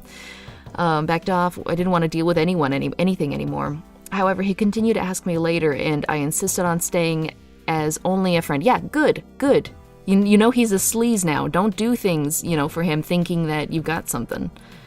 It's true for a small minority, but it's mostly a meme. Yeah, I believe there are probably asexual people out there, but every time I see someone that's asexual, they end up, like, dropping it the second somebody asks them out. I mean, yeah, I don't know. However, he continued... I had friends in high school that did that, and then immediately, you know, when they got older and boyfriends became, like, a big thing, they were like, oh, well, you know what? I guess it was just a phase.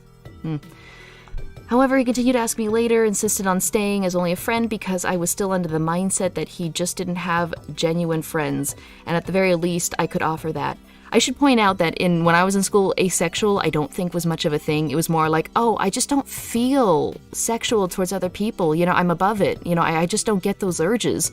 And then in the second that someone showed interest, they were like, oh, So, you know, they didn't label themselves as asexual, but I did hear that spiel from a couple people that, you know, didn't have a significant other and then suddenly did and suddenly weren't anymore. So, if you are, sure, I believe you, but just keep that in mind. It's exhausting how many people, yeah. Should be noticed that he's offended that she's, I'm just boggled that she felt the need to confront him that, you know, he was asking other women for comfort even though they didn't have a thing. But yeah, let it not be glossed over that he shamed her, you know, for being angry at the fact that he was doing the same thing they were doing with other people. So I guess she thought it was like a special thing or an exclusive cuddling, comforting relationship. I don't know. But she learned a lesson, clearly, because she was like, yeah, I just said I could be a friend after that. implying that she wasn't a friend before that. She was more.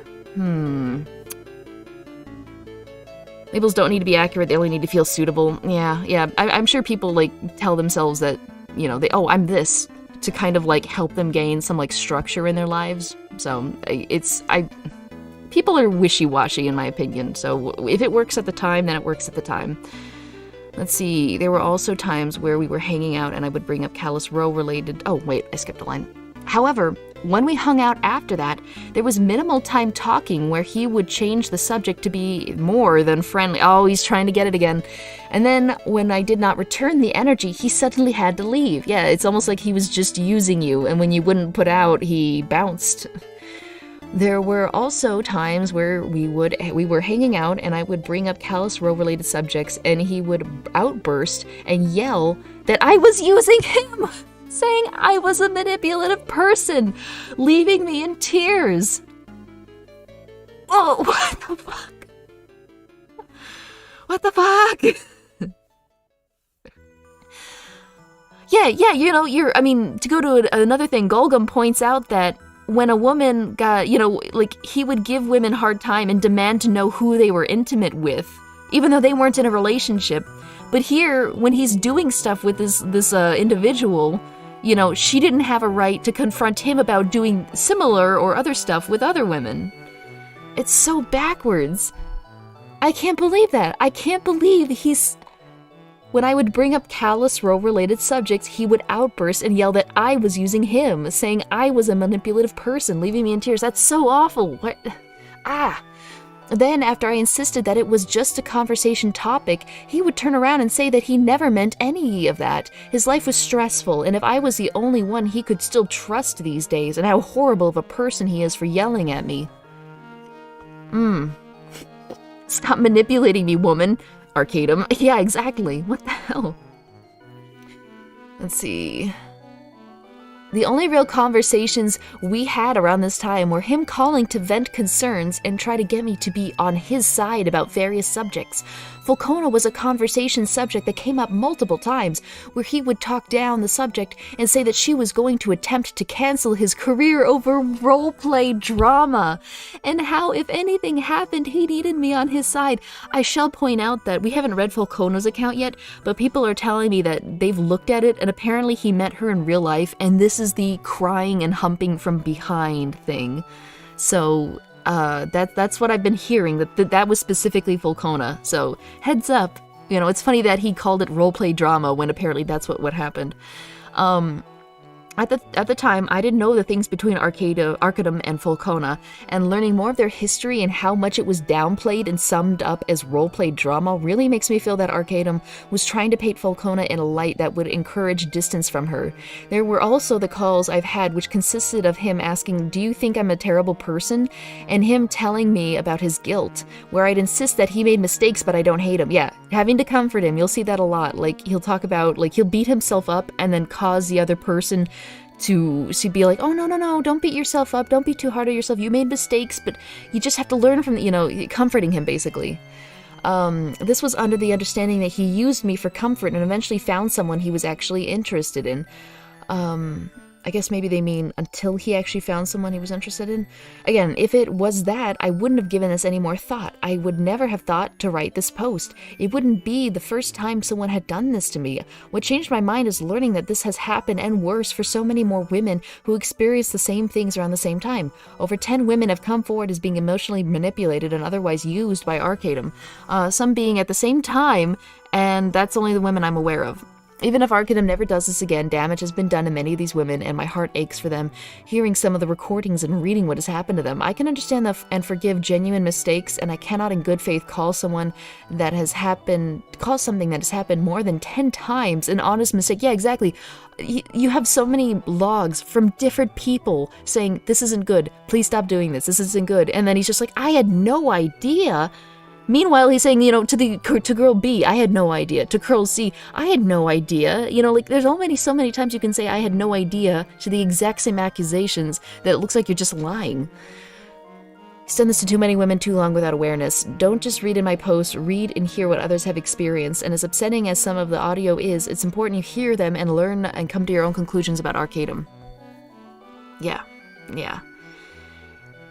Might be genuine narcissism. He acts terrible and lies all the time and thinks that's what everyone else does. Yeah, probably. Absolutely. I wouldn't be surprised. Okay. Let me see here. So we have... Okay. Lyra, done. Momo, done. Cry, done. Naomi, done. Summer, done. Red, not done.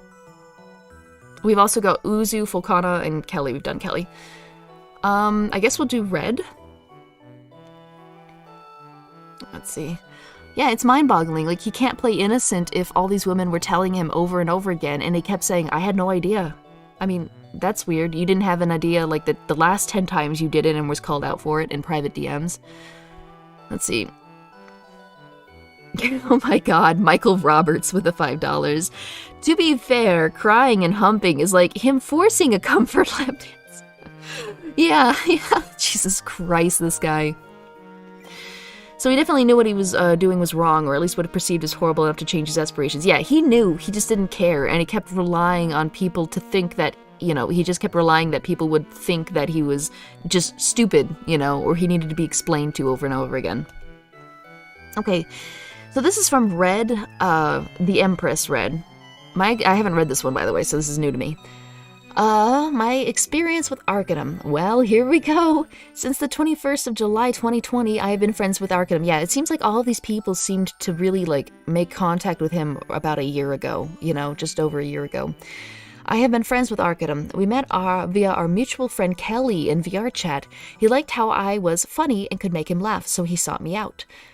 All right.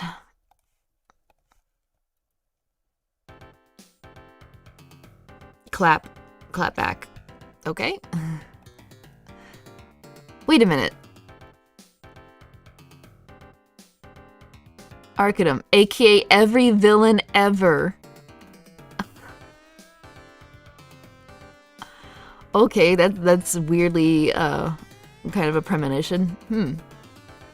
This is the start of our chat history in which we added each other after our first talk in VR chat one-on-one. Now, I will be transparent and state that he has been supportive to me financially in the past, from paying for a whole new computer for me to participate in Callus Row with, to paying for the avatar to which to play the roleplay in, which I did not ask for and was against, in fear of being used against me later. Yeah, see, she has a clue. When people start buying you really expensive things, suddenly you realize that there's pressure to, put up with anything that happens because you kind of owe them, otherwise you'll look ungrateful. Gee. To even paying subs towards my channel whenever he came in to say hi and chat, to even giving me emotional support when I felt down about continuing my career as a streamer. He was very sweet and constantly sent me messages of support. These events together made me see Arcadum as a best friend. We would hang out almost every day and watch TV shows together, and I would share a lot of my personal and professional problems with him, which is why a lot of what I'm about to recount was done in voice calls because we spoke. Yeah, their main way to talk was VR chat, so most of this is just completely lost. Let's see. Also, I said this just before the first stream crashed. Didn't see part 2. Doesn't Arcadum sound like a bootleg Alex from Yick? I've only seen one episode of the beginning of Yick, but I've seen the memes and how awful that character is. Yeah, it could be. Honestly, Arcadum sounds like a lot of people that have done similar things. A lot of people that have been outed. You've seen it. The streamers that have been outed for talking to underage fans or threatening them, kind of blackmailing them a little bit. It's very similar behavior. I guess it could be categorized as manipulative or predatory behavior. That's the truth. If someone gives you owe them nothing and it serves them well to learn that quick. Yeah. The problem is that you feel like you should owe them and you really want to make them understand that you're grateful. And the problem is if you get into an argument, you can't really stand your ground. Otherwise, it looks like you're being mean to them, So I don't know. That's why gifts have always made me super uncomfortable because I'm like, oh man, I hope you don't regret this. I'll try really hard to make sure you don't, and that can be dangerous. These events together made me see Arcadum as a best friend. Oh, wait. I think I skipped something. He was very sweet and constantly sent me messages of support. These events together made me see Arcadum as a best friend. We would hang out almost every day and watch TV. shows together, and I would share a lot of my personal and professional problems with him, which is why a lot of what I'm about to recount was done in voice calls because we spoke a lot. To this moment, I still feel sympathy towards him. Oh, you shouldn't. I have a history of long-standing relationship abuser. Yeah, see, because you still feel sympathy to these people. You have to cut them out of your life, otherwise they're just going to continue to rot.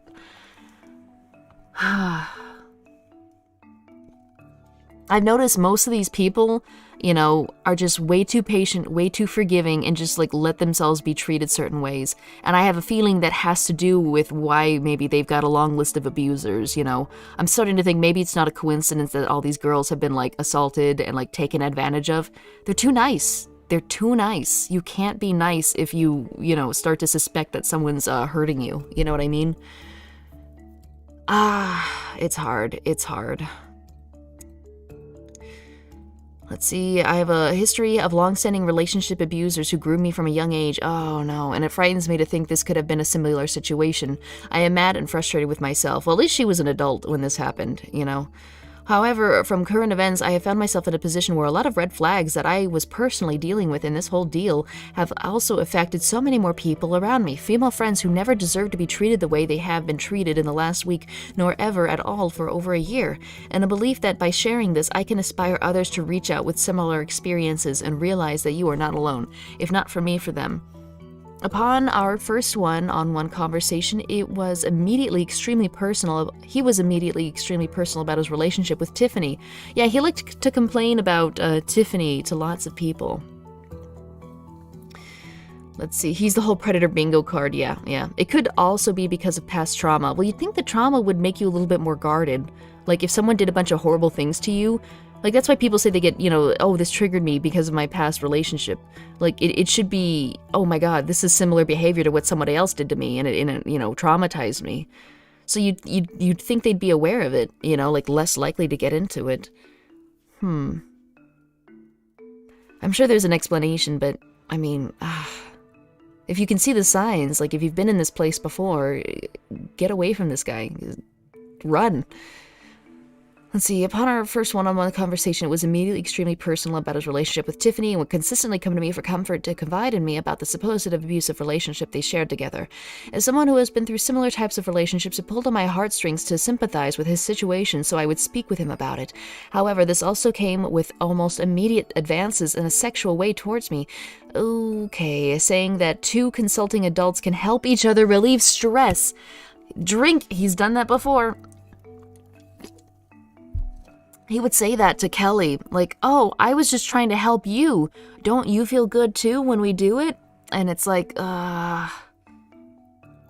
it's a certain type of person that's vulnerable to being abused. It takes a lot of work to change. I guess so.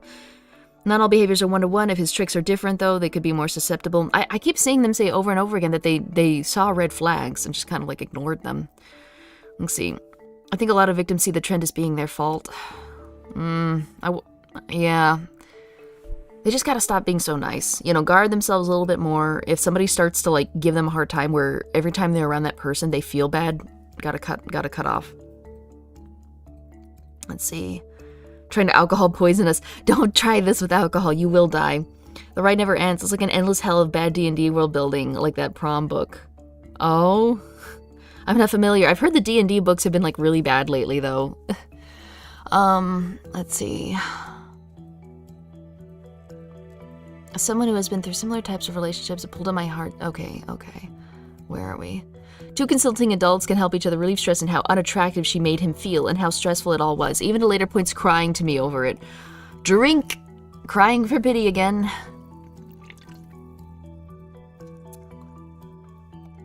Yeah, I'm not drinking alcohol. I'm drinking a LaCroix, so worse than alcohol.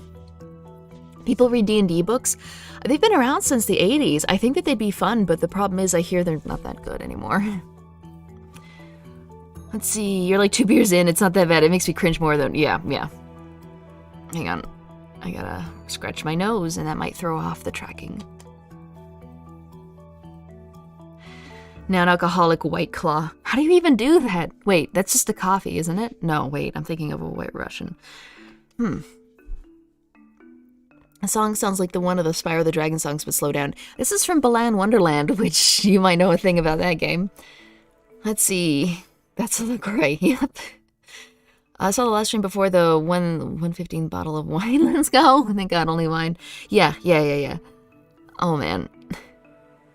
I think it's better to put boundaries right at the beginning to discourage these types of acts. Yeah, and that's why you're probably going to steer clear of really toxic relationships. It seems like most of these people, they're just, they don't want to upset them, so they go along with things they're not comfortable with, and then it just gets worse and worse and worse, and they feel like they're in way too deep to really do anything about it. That seems to be a pattern that we're seeing, where they tried to spare his feelings, and he took advantage of that, so he pushed harder and harder and got them to do things that they didn't necessarily want to do. Let's see, I actually recommend getting a D&D monster manual. That book is fun to see the different monsters. Yeah, I've had a look. There's a site that kind of just has them all up that I've browsed before. And the art, like especially like the older books, they've got that wacky 80s and 90s art style. It's nuts. It's pretty cool. Let's see, okay, Arcadum. Now this happened, oh, she must be in like the UK or something. Because it's day, month, year instead of year, month, day. I mean, month, day, year. So this happened right around summer last year. Now, which is where a lot of this stuff happened. All this stuff happened like in the same time. How is he going between these girls? Because if you look, it's all summer and late 2020. So he just was doing this to everybody at the same time. Let's see. I'm guessing I can't link, but it sounds a little like Stonehill theme from Spyro 1. Ooh, Stonehill. I didn't play a lot of Spyro 1. I actually started with... what did I start with? I think I started with 2 by mistake. Or maybe I started with 3. The skateboard one. I think they both had skateboards, though. Okay. I'm sorry that happened to you. I can assure you I want to be your friend because I want to be your friend first. Hell, I first joined on you just so you could make me laugh. Red. Haha, well, I hope we can continue with that. I don't try to fill my life with the sad things anyway. Arcadum. Gosh, I hope I haven't bragged about my channel too much or anything like that. Red. You barely mentioned it, to be honest. Arcadum. Yeah, that's good at least. I just want you to know you are not a booty call or something like that. I really liked spending time with you. You made me laugh a lot tonight, but I won't shy away from the fact that I found you sexy as hell. But it was meant more to me than that. Red. You've made that more than evident, and I'm grateful for your clarity. Arcadum. Hell yeah. So what kind of music you like? Okay, well, he's weaseling his way in there. Okay, the same day. So this happened the same day that he was trying to talk about how 2 consulting adults can relieve stress with each other and crying about it. That's sad, but what I learned in business school made people said a lot of time yes, so when they want to say no to something, you'll make, yeah, there's psychological manipulation, and you'll find that in a lot of, like, salesman tactics as well, which I think is gross. Spyro games any good? Never had a PSX? Yeah, grab yourself, PSX emulator, and if you don't want to start up Spyro 1, that's fine. I didn't, and in fact, it's actually going to Spyro 1 is a little bit hard, but I would recommend starting at 2 or 3. I'd recommend 2, because 3 is better than 2, so, you know, it gets better as you go. But Spyro was hella fun. Just don't get the Japanese version. Apparently they nerfed the Japanese version's speed. Like, when you charge, they halved the speed because they were under the impression that it would make people nauseous, which is insane. So, and they also messed with the camera, too, so that it wouldn't make people nauseous, which is insane. It's a completely normal game. And by doing that, they actually, like, I think ruined some of the game play mechanics where you can't bash through certain walls because you can't get, a good speed. But yeah, Spyro's a really good game, and the music was done by the drummer from The Police, like the singer Sting. He was in that band, The Police. Very cool. Or you could get it for PS4. It was re-released and, like, remastered. It's a whole new game, but, like, they keep it pretty faithful. So you could try it on PS4 if you really don't like, polygonal PS1-looking games. Spyro emulates like shit from my experience. Really? I emulated it no problem. Maybe it comes down to computer. I don't know. But if you want, I would recommend going to YouTube and typing in like best settings for PSX emulator for Spyro 1. And they'll probably give you some tips about how to do that. Yeah, PS1 games are usually easy to emulate. Or you could use a different emulator. There's that one emulator that's really popular. What's it called? It's like a new one. Fuck, I don't remember. Sorry. Because I was going through a whole point in my life at that moment, I reciprocated these advancements under the word that they were not together anymore, and they were just waiting to find, another girl that was under the impression that he was leaving his wife or fiance or whatever. So it wasn't really, that bad. It really wasn't cheating because they were pretty much already split up, so they weren't doing anything bad. Next thing you know, she's getting exiled from the servers because he's worried about losing his girlfriend. I reciprocated these advancements under the word that they were not together anymore, and they were just waiting to find a new place to relocate away from each other, and to also further point out that I do not make a habit of this type of behavior. Yeah, never mess with somebody that's still together with someone or on a break with a long-time significant other, and you're just gonna get into trouble. Let's see, Namir's right though, 2 is my fave, 3 is meant to be the best, English is the best version, yeah, nice. RetroArch, that's it. Yeah, RetroArch can do some amazing things. I wish I had been trying to emulate Final Fantasy VII in RetroArch instead of PSX, or PSX. PCSX. I don't know. Marketing is making people buy stuff they don't even need. That's what my teacher was saying. God damn it, it's hard to remember that I trick people for buying shit. Yeah, I can't imagine what going to business school does to your soul. You know what I mean? Because, oh man. Let's see. PPSPP. Yeah, that's for PSP, I think. I love polygonal shit. I'm just tired of emulation troubleshooting. Man, PSX is hard, but it's nowhere near as hard as, like, if you're trying to do it for, like, PS2. I think there's a PS3 emulator, too. Don't know how good it is. Red. So this is right around the same time of the last one that we read, the DM. Red. That's good. Arcadum. You made me feel a lot better about myself. Red. You deserve it, truly. Arcadum. I think you deserve it too. I'm glad to see that we can provide for each. Oh, okay, so they must have just like had a virtual like sex session or something, or like phone sex or something. Red. It's comforting for sure. There's all a similar pattern of like, oh, I was just gonna do this thing so that I could comfort him. Like even the last person who said they were asexual were like, yeah, I used to give lap dances to comfort people. What? Comfort is complete. I mean, they can overlap, but comfort should be completely separate. Like friends comfort each other, lovers can comfort each other, but when you blur that, it's, I don't know. Again, maybe I'm just stunted and I don't get it, but Arcadum, did you want what happened to happen? Because I was as careful as possible, but I am still unsure about it. My confidence is a bit down. Aw, geez, sorry to spam you. Red, I'm a grown-ass woman. If I didn't want it, I would have just said no, and you've proven to be someone who can take control of their own actions and not get carried away by them. I trust you not to throw a tantrum and leave like a child because you didn't get some. It's so funny because we read some twitlongers where that is indeed what he did do when he was refused. I enjoyed today. I'm sorry if I didn't show it to the fullest. We were still a little new to each other. Arcadum, I understand. That makes me feel happy to hear. Red, but that being said, I'm not an everyday kind of person with this kind of stuff. I also value companionship just as much as I want to get freaky with someone. Arcadum, I understand. I am looking forward to chilling again. Hasn't his fiancée also given her side to the story? Oh, we need to read that. Mostly I'm just reading like the twitlongers that came out, you know, about from the people who were booted. But I would absolutely love to read the fiancé. Let's see. It's a cavalcade of suckers and well-meaning naivety. Yeah, yep. They're just too nice. They're too nice. They're too patient. And then someone that is experienced in preying on people takes advantage of them, and then they get hurt. It's a horrible cycle that we are seeing play over again and again and again. However, it was never a good time for a long time after that, and that's when the emotional manipulation came into it. Frequently, I would be asked to do things for him, saying it would make him feel better, and saying things to make me pity him. See, that's the problem. A lot of these people have crossed the boundaries of comfort and sex to the point where, oh, you're not going to make him feel better? How could you be so cruel? Like, all you have to do is comfort him, but it's like now comfort is associated with sex rather than being a good friend and letting someone just talk to you or vent or something. So it's in my opinion, it's a little bit insidious, completely marrying the two together. I would be asked to do things for him, saying it would make him feel better, and saying things to make me pity him, primarily stemming from the aforementioned troubled relationship. Doing so many things that I felt that I really don't wish to disclose, all under this floating pretense that things between Tiff and him will be exposed between them sooner or later, and it would allow him to be publicly single. Well, we know how that happened.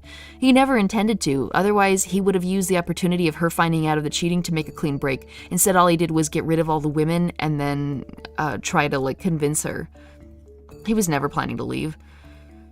Man's treating his VR chat like it's Ready Player One, like he's got that whole latex VR suit for his... Yikes. Let's see.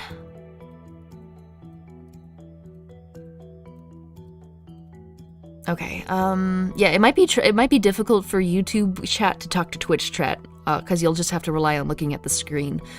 Okay. After a while, I lost interest in anything romantic. I would still be with him as a close friend because it became more than apparent that nothing was going to change. And yep, see, okay, good. You looked at it, you realized he was just leading you on. Good. Saved yourself a lot of heartache later.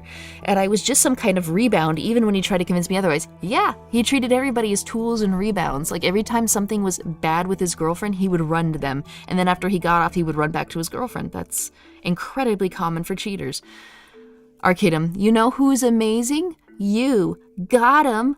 Red, you're a gorgeous human being inside out. Arcadum. Geez, thanks, Red. I'm trying to spend time in my Discord and have a good time. Tiffany is in here drunk, and it's putting a lot of pressure on me. Red, what kind of pressure? Arcadum, just like being lovey-dovey. Is he mad because his girlfriend is showing him affection? Red, it's okay. They can do what they like. Doesn't mean you need to reciprocate it. Arcadum, well, since we haven't made things public, I am like pressured to do. So he's saying that they're not in a relationship anymore? I wonder if that's a lie, because otherwise she wouldn't be acting, you know, a lovey-dovey. And also they didn't split up. Maybe they were on like a temporary break. Here's evidence of him trying to edit things later, but continue the friendship due to sharing an... Okay, so he got caught editing messages. Boy, oh boy. Okay, let's see. How dare she spend time with her boy? Right? Or, well, no, he was with his girlfriend and he didn't like... Oh, yeah, how dare Tiffany spend time with... Yeah, exactly. It's almost like he's disgusted by her when she wants something from him, you know? Arcadum, I love Tiffany Red. That's so obvious. I love my girlfriend, Red. It's edited. How much you want to bet it's edited to be this year, like right a couple weeks ago? Like, this is so obvious. Like, Red, I love my girlfriend, Red. That's not what you originally said. I wonder what he did say. Red, well, talk to me. What's going on? What's on your mind? See, this response does not make sense to the sentence. What would make sense is, you know, well, talk to me. What's going on? What's on your mind? Is if he had come to her with a problem. Like, my God, my girlfriend gets on my nerves. Really? What's going on? Talk to me. You know, you don't say, oh my gosh, what's happening? Talk to me if somebody just says, I love my girlfriend. That's not, you know what I mean? Like, he's not even doing a good job of this. If he really wanted to be sneaky, he could have said something like, man, I'm just really stressed lately. Or, you know, I don't know, something that didn't have to do with his girlfriend, and that would have prompted this response. August 28th. Well, what do you know of this year? He'd be better off deleting the messages. Well, yeah, I don't know, like, yeah. That's so gross. I love my girlfriend, Red. He's so bad at lying. Yes, he is. How does someone that thinks he's so smart be this bad? But continue the friendship due to sharing environments like Callous Row together, and my belief that we were still good friends regardless and could be adults. The demands of my attention, however, never went down. I would constantly be called to attention even if I was doing my own thing. Okay, and that's something, I guess we can drink, because that's something he did to a lot of the other girls. He would demand that they invite him to things. He would demand that they respond to his DMs. He would give them shit if they were hanging out with other people more than him. All right, let me get something to drink real quick.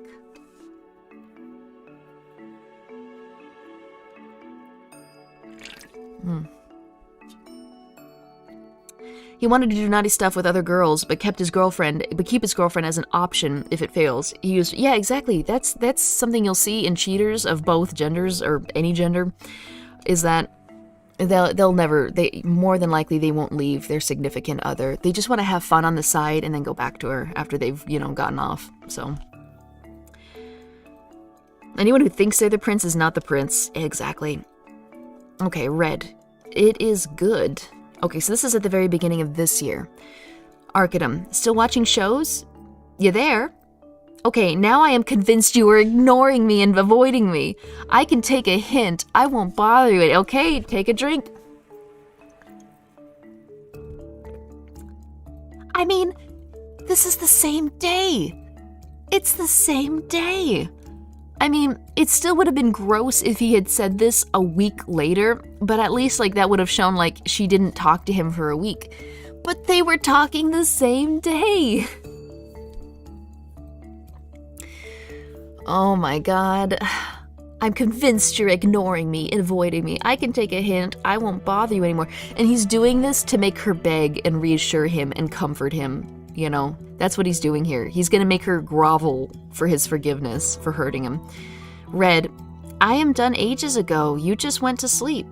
Arcadum, you didn't message me back like you said you would when you were done.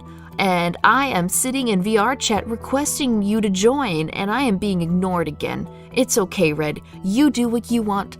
All I wanted to do was talk about shit. Well, then why are you so mad? You just wanted to shoot the breeze. It's not like, you know, you were relying on her like for like a meeting, like a game that was about to start. You didn't accept my VR chat invite, so I could maybe that's why he gets so mad. It's like when they reject him, he's like really horny and he's just left to his own devices. Red, I just got off because I saw you were requesting. Arcadum, why not invite me to where you were? Red, by the time you're awake, my trackers are dead. Yeah, that's another thing. For VR, the little pucks. I was considering getting one, but I absolutely do not need to be spending $200 on pucks for something I don't even... Yeah, anyway. The pucks, you, like, charge them like a phone, and they last, like...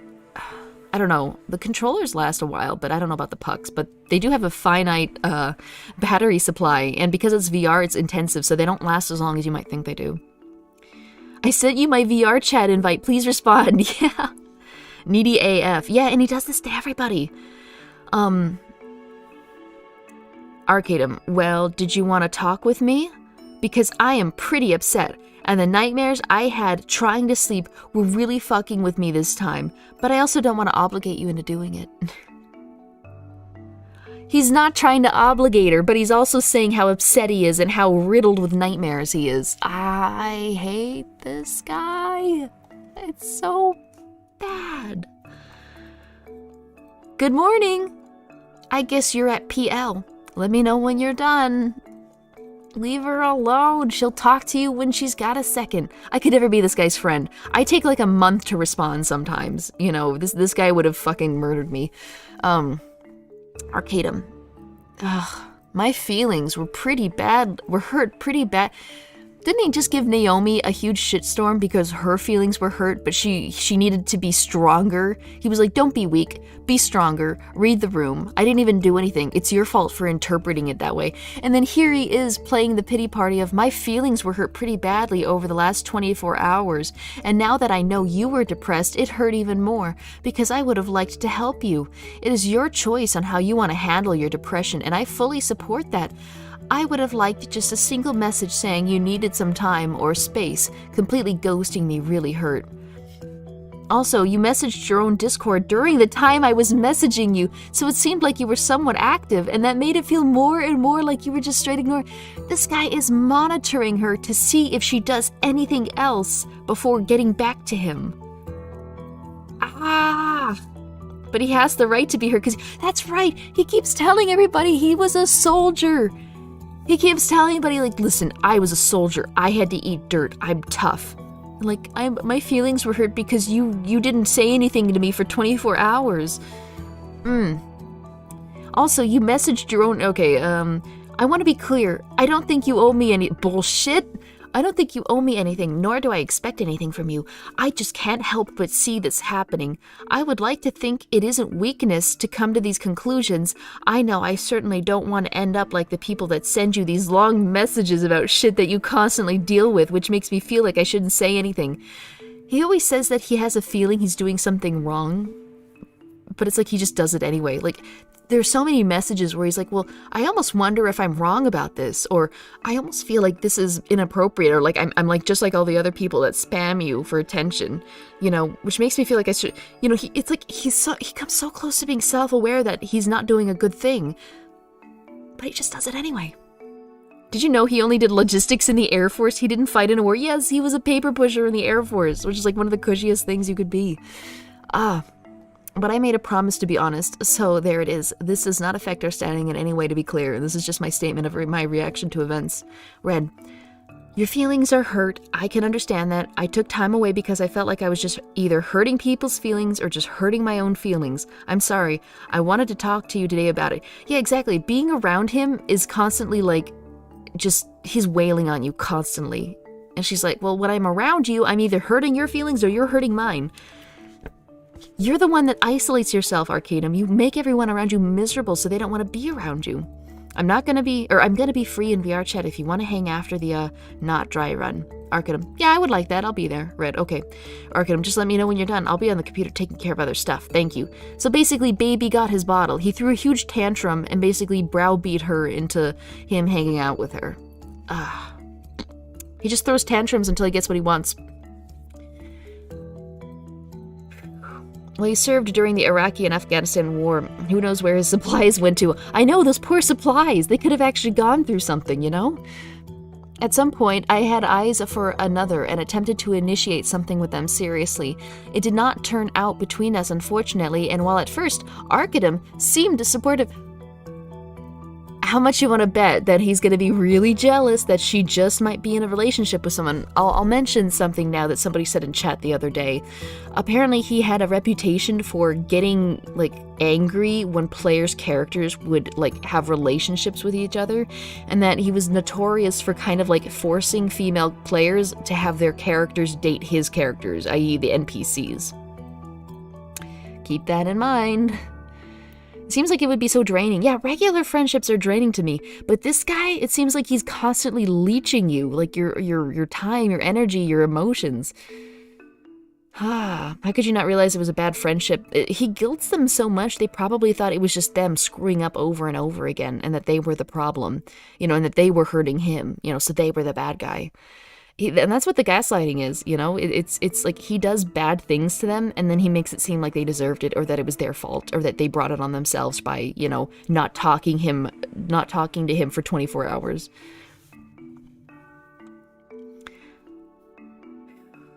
Let's see, that kind of friendship is too much. Yeah, exactly. By the second tantrum, you'd be out. I'd be out by the first. While at first Arcadum was supportive, however, later on it was turned back on me, saying that he was ready to drop everything for me. However, I chose another person and that destroyed him. He would hold that. If I chose another person that destroyed him, he would hold it over my head. I don't wish to go any further than I already have for this, as all very personal to me. This is someone whom I defended and supported through a lot of their problems as well. The outcome to all of this was that whenever it was inconvenient to have this information presented to his significant other... Let me read that one more time. This is important. The outcome to all of this was that whenever it was inconvenient to have this information presented to his significant other, me and a lot of other women were both kicked and blocked from anything Virum related, which is the D&D thing, related, and was essentially thrown under the rug, and I cannot bear to think that all our stories could be silenced so easily. I hope that this will not happen again with someone else, and that he can sort things out with himself in his relationship and not draw people into this downward spiral ever again. Please get better and do better. Yup. Oh my god. Okay, so we've done Lyra, we've done Cry, we've done Naomi, we've done Summer. Uzu. Uzo is a new one. What if Arcadum made all this drama just so no one would know that he was secretly arming enemy forces? Think about the amount of work this guy has to do, monitoring everyone's online activity, where they are, what they are doing right now, who they are talking to, what discords they are in, what lies has he told them, what personal stories have they told him, how much do they know about the other people, so many things. Yeah, and then like keeping track of his messages so he can go back and edit them later. This guy, I think he actually is kind of smart, kind of intelligent, but the problem is he put all his energy into being a snake and trying to like be snaky to everybody else. Alright, we'll look at Uzumiya's story. It's like doing rush orders and being told to revise it, yeah. Is it possible to learn this power? I wish I could multitask like him. Gee, I feel like you'd need a secretary. Yeah, all that for some VR sex. I know, right? I know. I am disappointed and I am done. I didn't think I would ever be doing this, but here we are. First, I'd like to start by saying that my experience is so minuscule compared to these stories and things I have seen Arcadum do to close friends. It's still something I experienced, and I want to shed some light on it. Arcadum was my friend, someone that I looked up to because I saw how hard he worked on his community and his D&D campaign. He was someone who I admired as a streamer and had been so proud of his success. That being said, it was around June of 2020. That's when everything else seemed to happen. It seems like he did this with everyone right around June. Why not before that? That must have been when he started getting famous and started getting people drawn to him, and so he started immediately, absolutely going insane with it. Don't trust people? Well, people should earn your trust. You should never by default trust anyone. You know what I mean? Like, even a year in, you should probably not be making yourself very vulnerable for them. Let me get a drink of something.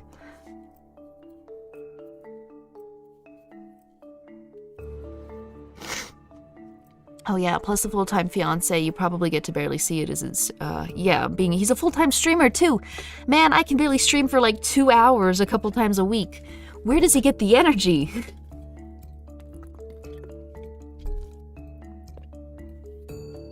This was right after Cryotic got exposed. Oh, man. He could have worked out the cure to cancer with the effort and chose to be a snake. Yep. When did you say these things started? July? It seems like most of them were June of 2020. The summer of 2020 is practically when all of these started. Although I think I did see one that started in January of 2020, but that's definitely the minority. Isn't Cryotic just as bad as Arcadum? Well, I think he's bad for different reasons. I think it was just one girl that I heard of, and it wasn't, she was underage, I think. Like, he would, sext her, I think?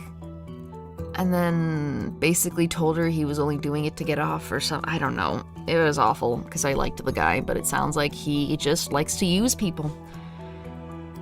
Yeah, I would argue that it's technically worse because she was a minor, you know what I mean? And that's not cool.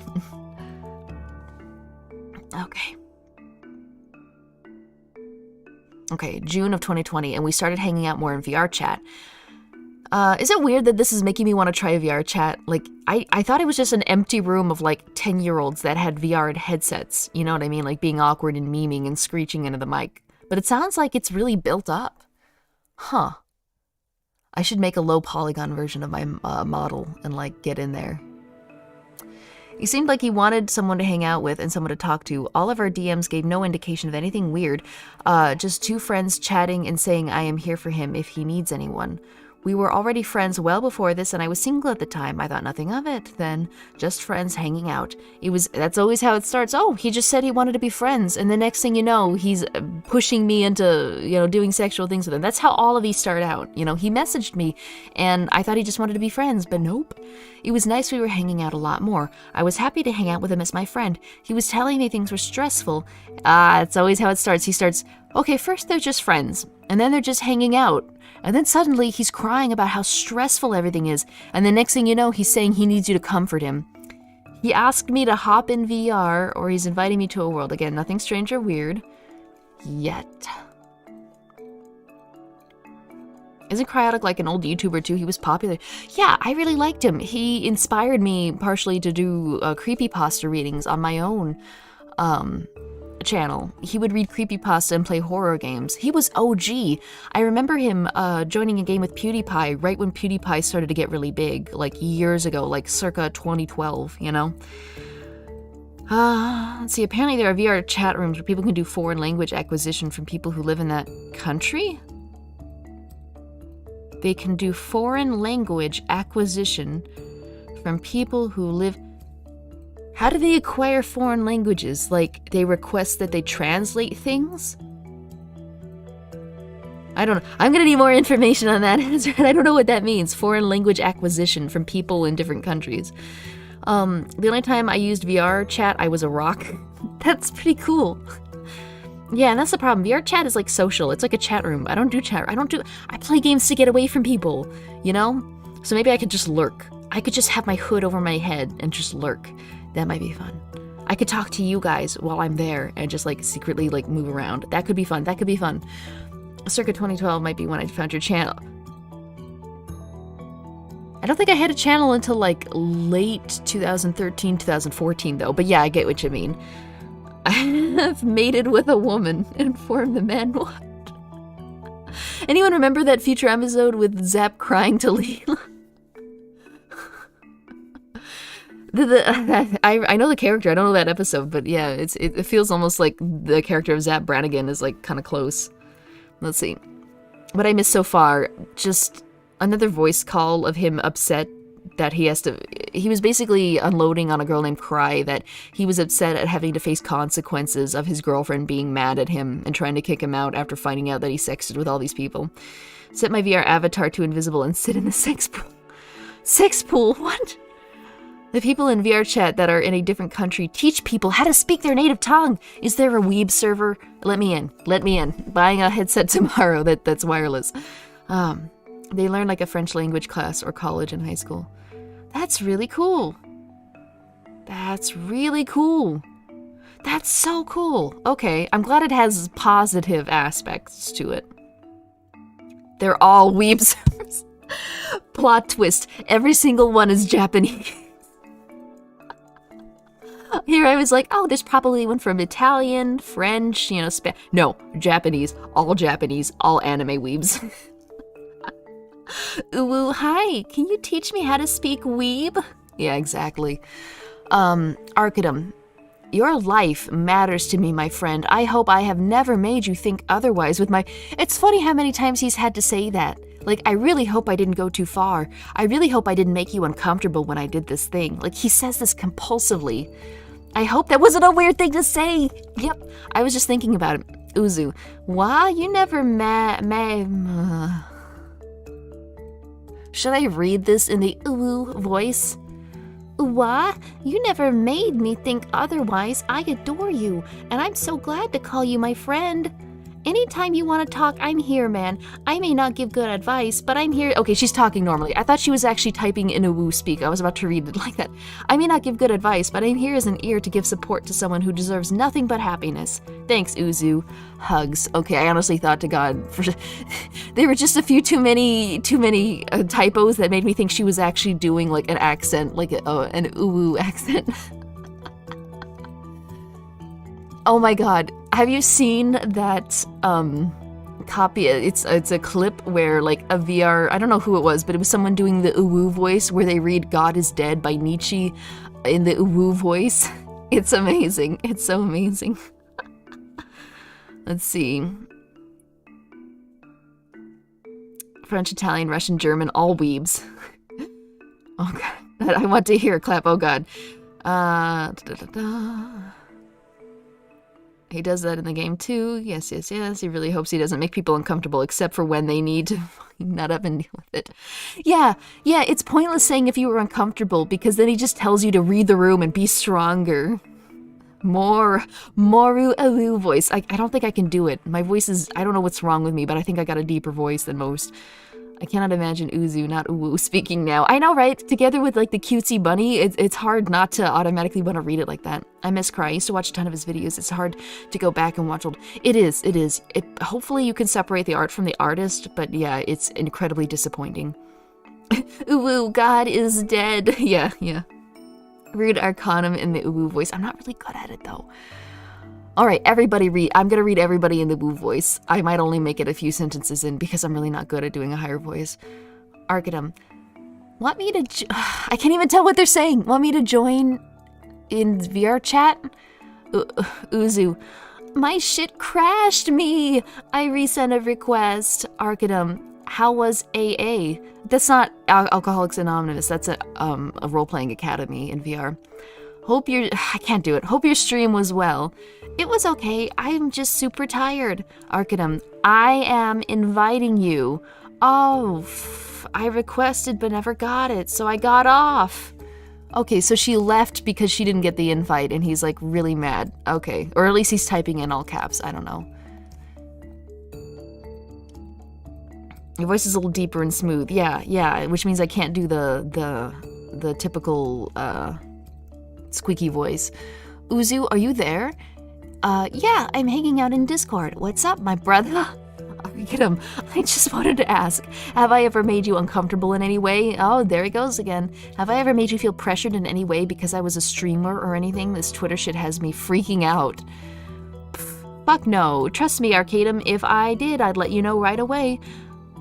I just don't want anything that I... See, they always say, like, you know, you haven't made me uncomfortable. But the second they start saying, hey, you're making me uncomfortable, he starts making a bunch of excuses, and then he keeps pushing anyway. So it's almost like it's useless to say if he made you uncomfortable, because he just, like, ignores it anyway. I just don't want anything that I've done to make people think... You notice anything about this sentence? You notice anything about this sentence?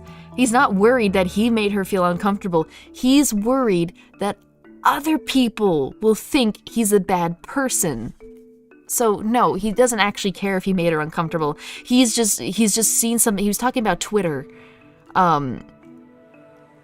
This Twitter shit. So he saw someone getting canceled, I'm guessing, and was like, oh my gosh, could I possibly be canceled? Like, that guilty conscience is creeping up on him.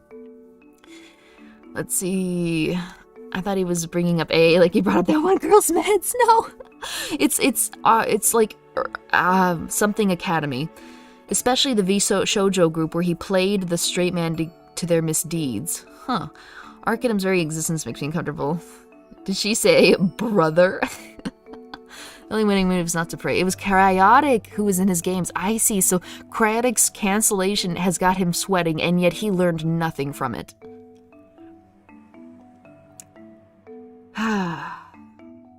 It's there to make it harder for the women to... Yeah, exactly. Like, if they said they weren't uncomfortable in the past, maybe he can play the angle where it's like, see, she said she wasn't uncomfortable. But it's like, that can change. Like, if they let you know they're uncomfortable later, it still matters. You have to take it seriously and say, okay, well, I'll try, you know, I'll stop my behavior and try to, like, do something different.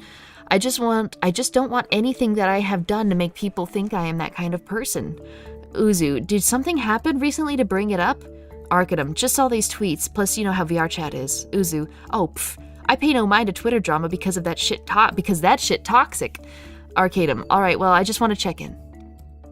Just covering my ass real quick. Then he started to want me to dance for him privately. I dance a lot in VR chat, and my dances were lap dances because I used to dance for VR chat clubs. Virtual lap dances, what? I remember a night when it was me, him, and another friend who I later found out he was also trying to get her to do stuff with him in a movie world. We were enjoying the movie, nothing weird, and he started to gesture at me to come outside the watching room and asked me to dance for him. He said he really liked my dancing and wanted to see. Oh yeah, I'm sure that's the reason. Why during a movie with a friend he wanted to do this is beyond me, but you did it anyway. I danced for him and just went back to the movie like it was completely normal, despite repeating in my head, that was weird. That was really weird. These people, yeah, don't give friends lap dances, okay? That blurs lines, just don't do it. On July 1st, 2020, he asked to get into a call with me. He started the call asking how I was doing and then went into how he found me very attractive. The things with his girlfriend were not good, that he wasn't getting any affection or felt attractive and really wanted me to erotic role play with him in VR chat. I had just gotten out of a relationship a few months ago and was not comfortable at all, nor was I attracted to him in the slightest. I told him I am so sorry that this is happening to you. Maybe try talking to her or going to couples therapy. Good advice. He said that she wouldn't do that. Well, then maybe it's time to give her an ultimatum, you know? Because the way to solve your problem is not by trying to have phone sex with, you know, people in your friend group, okay? He also said he separated from her and was planning to leave her, but was still looking for someone to help. Meanwhile, he kicks this person to the curb the second his girlfriend finds out and is threatening to leave him. He also said he separated from her, was planning to leave her, but was still looking for someone to help him with his sexual release. I was baffled and shocked, to say the least. I told him I am flattered by it. I am not comfortable with that because I could get attached. This wasn't the truth. I didn't want to say I don't find you attractive to someone who's my friend and runs the role play that I am in. He continued to push in this call to get me to agree with it until I put my foot down. Yep, good on her for putting her foot down. Really good on her. He also likes to dance around topics and accountability. Oh boy, we're drinking again. Yeah, pretty much. If you decide to play VR chat, would you like to visit those lap dance servers? No, man, that's weird as fuck. Ugh. I mean, like, and plus, you don't know who's playing. It could be some kid with their older brother's headset. You know what I mean? You have no idea who is in there. So why you would ever participate in something sexual is absolutely beyond me. This is how you get in trouble. This is how you ruin your life. This is how you get canceled. I mean, I get that it's just virtual reality, but you are engaging with real people even if it's in a virtual sense. And you still can get in massive trouble if they're a minor. I mean, Jesus Christ, I'm a YouTuber. I'm a YouTuber, like a streamer, like... The statistics for streamers and YouTubers doing this kind of shit is already very bad. I don't want to be one more statistic. Yeah. Yeah, but these girls can't physically hurt him by proximity. His former girlfriend sure as hell did. Yeah. It's easier to never stop drinking. Yeah. Never believe I was planning to leave them. Exactly. You say, oh really? Okay, talk to me when you've left them. And even then, that's kind of weird, you know? It actually makes me nervous when somebody's like, oh, I'll leave my significant other to get with you. Because if they're willing to leave their significant other to, like, pursue someone they like better, what happens when they either get tired of you or someone even better than you walks by? They'll drop you like a hot rock and just go over to them. There's all these warning flags that people just don't even seem to, care about. Go to the machine learning AI robo lap dancers. I don't want a lap dance from a robot. What does that even do? It's just gonna be like Kermit or an anime character. It's nothing, you know? Let's see. There are private servers in VR chat. Even if it's private, like, I assume you know the people in there. Isn't that like crossing boundaries? You know, like, it's your friend group, right? That's a group that, you're friends with, that really, it's the same thing where it's like, hey, you really shouldn't, like, have sex with your coworkers because that can cause a lot of trouble. Same thing with your friends. Have boundaries, Let's see. I can't even tell if you're making a joke about the machine learning. Yeah, I can't tell either. I hope it is, but all I know from VR chat was the Ugandan Knuckles time. Yeah, I remember that. That was fun. I remember the JonTron video where Piglet committed suicide. That was amazing. Okay. Arcadum. Hey, Uzu, you around? I am in my car, dropping off a stray cat seat from our house. Arcadum. Oh, okay, let me know when you can talk for a bit. Uzu. Okie dokie. Arcadum. As in now, or you will tell me. Uzu. I will tell you. Arcadum. KK. Uzu. I'm free, I got back home. Okay, a 9-minute call where he asked for more than she was comfortable with. I left that call. It's a shame she didn't record it. I really would have loved to see Arcadum fumble around as if, like, he's benefiting both of them, even though she's not interested. Dang, a Kermit lap dance would really do it for me right now. Guys, I am so sad. I am so sad and I am so stressed out. The only thing that will make it better is if Ugandan Knuckles gives me a lap dance. Left that call confused and guilty, and feeling guilty that I hurt my friend's feeling for not wanting to be sexual with him. Yeah, he'll guilt you if you don't want to do so with him. After that, he would DM me asking if I made him... I think she means to say if he made me uncomfortable or if he pressured me. And despite everything inside, deep down, going, yes, I told him no. You're too nice, too nice. I told him I would have told him that, but I didn't. I was honestly scared of making things awkward or getting kicked out of roleplay, or him just not be, yeah, and that's the thing, like, this guy runs everything, and he eventually did kick all these people out, exiling them from their friend groups and their jobs. Or him just not being my friend anymore. I felt sympathy because he seemed so lonely and unwanted and unloved. Meanwhile, he's like with 8 other women doing this exact same thing.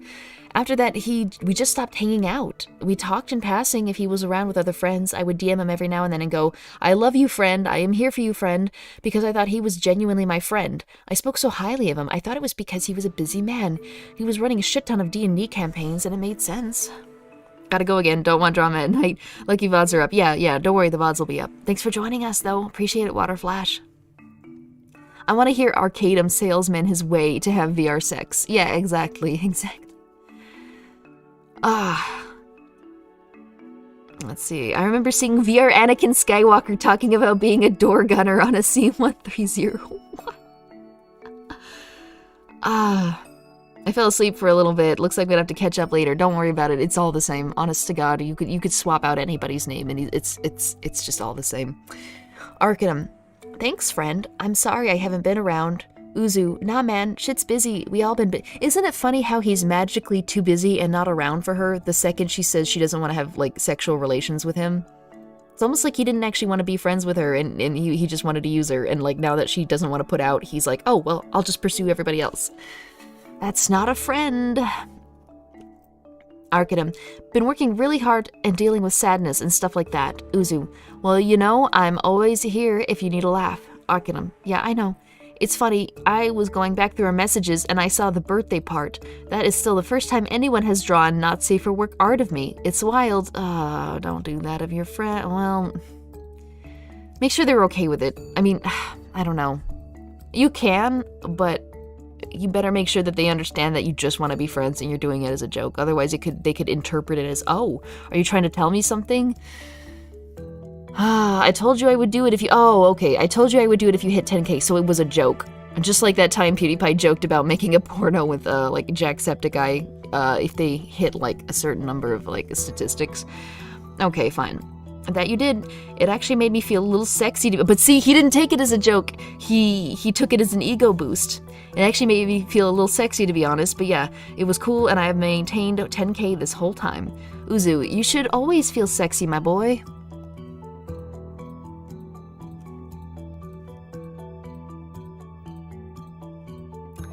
Let's see. Oh, that's why 70.8% of his friends would stay. Those are the ones who might actually pity or like roleplay with him. Yup. Because you know he didn't put this kind of energy into any of his guy friends. I'm gonna say it right now that he didn't do any of this with the guys. Like, you could probably care less because he didn't really want anything from them. That's getting dark. Okay.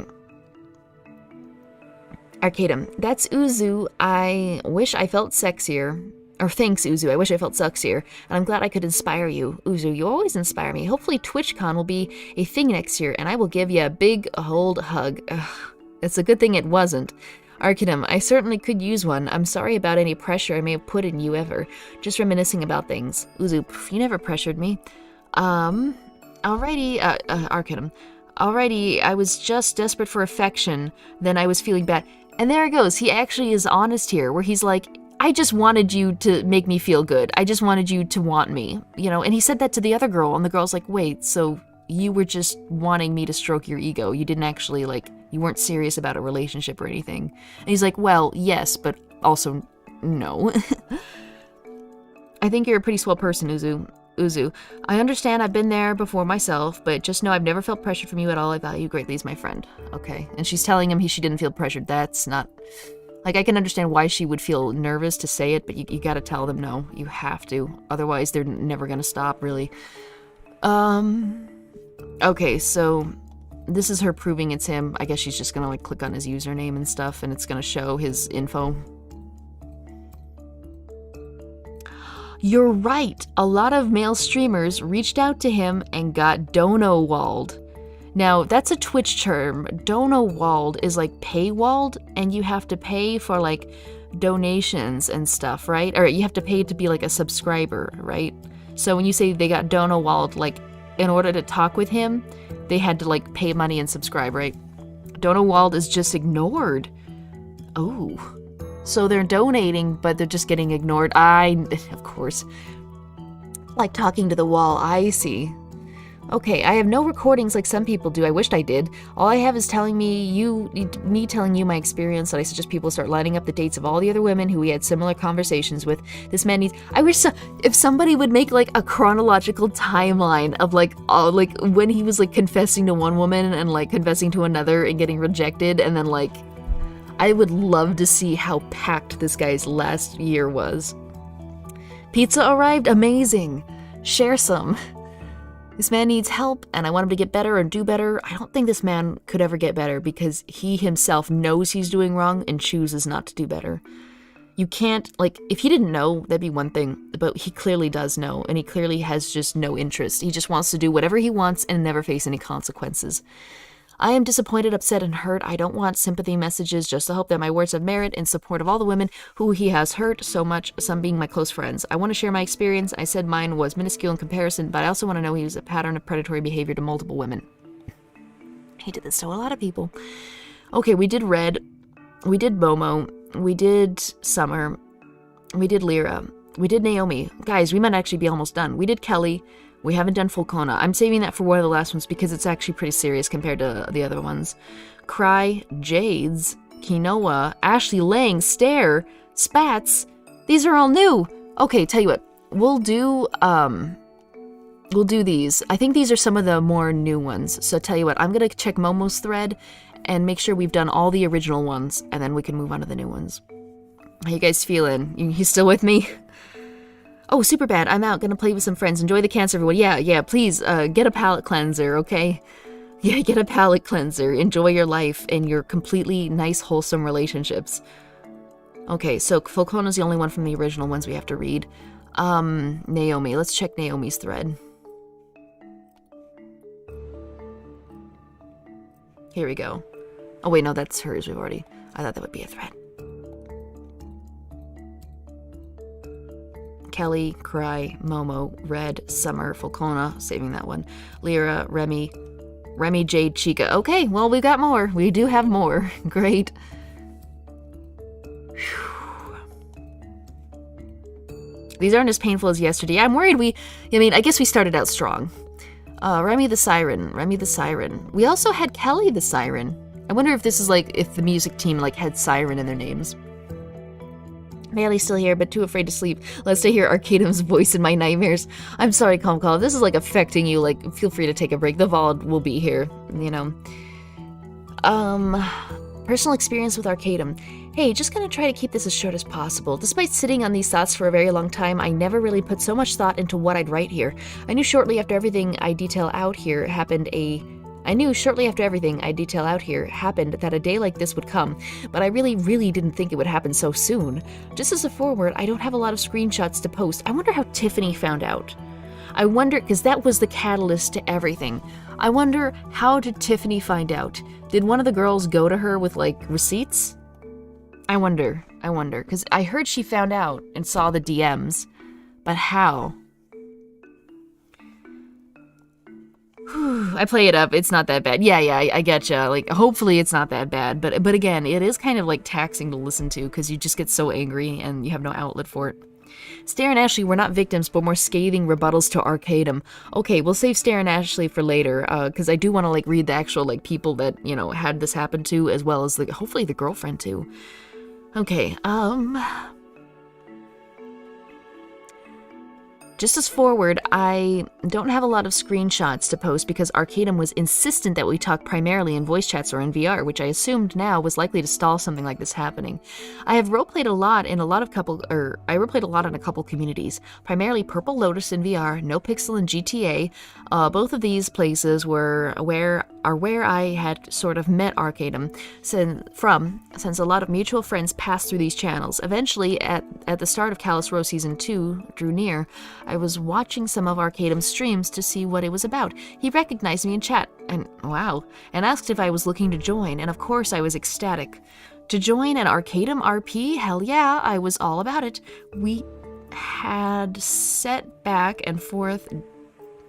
Wait a minute. Okay. I think my eyes are getting dry.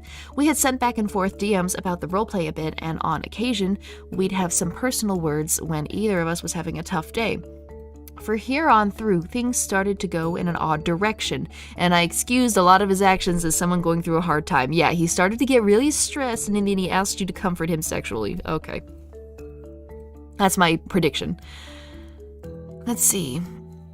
It started when Arcadum told me that he was having relationship issues with his long-term girlfriend and that he was starting to feel awful about being around her in the same house, that she was abusive physically and mentally to him, among many other things. Yeah, he did say that she hit him, and also she was self-medicating for bipolar disorder. Again, that's his side. I don't know if that actually happened, or if it did happen and maybe he's exaggerating things, or if it's completely true. that she was abusive physically and mentally to him, among many other things. Naturally, after hearing his many stories about things like paying for WinRAR and thinking he was a human incapable of putting someone in an awful position, I just took him at his word. He made some romantic advances, but I made it clear that I wasn't into men, and I brushed off his attempts as aforementioned, someone in a dark place just looking for comfort. Okay, so she told him, listen, it's impossible that I will, be able to, be sexually aroused with you, okay? It's impossible. Let's hope he respects that. $5 if he respects that. Okay. After about a week of Arcadum making some advances on me and being made uncomfortable by it, I tried to keep steering the conversations towards D&D and Callus Row, so I could still be there as a friend and chat with him about something I was more comfortable talking about him with. During one of our voice calls, he was sharing his screen and reviewing a VOD of the OTV Friends game while we chatted about D&D. At one point, almost out of nowhere, he showed me his Twitch creator dashboard. It felt extremely awkward, like he was trying to make me more interested in him based on how much he was making. It went further on to him saying he might have a spot for me in a D&D game, which I also felt was probably just me being lured in, but hey, I guess it worked. Somebody mentioned that in one of his games, he forced one of the females that was a lesbian to wear a short magical girl outfit, in the game, and then also to get, into a relationship with one of his male NPCs. So, I wonder if this is her. It could be.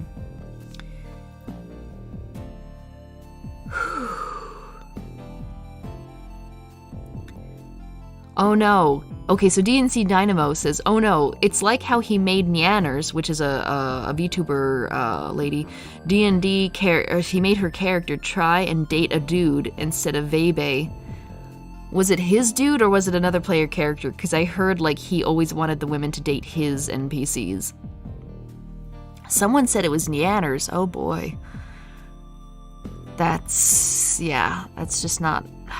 See, he just doesn't care. He just does whatever he wants. He doesn't care what the other person's feeling. It's just what he can get from them.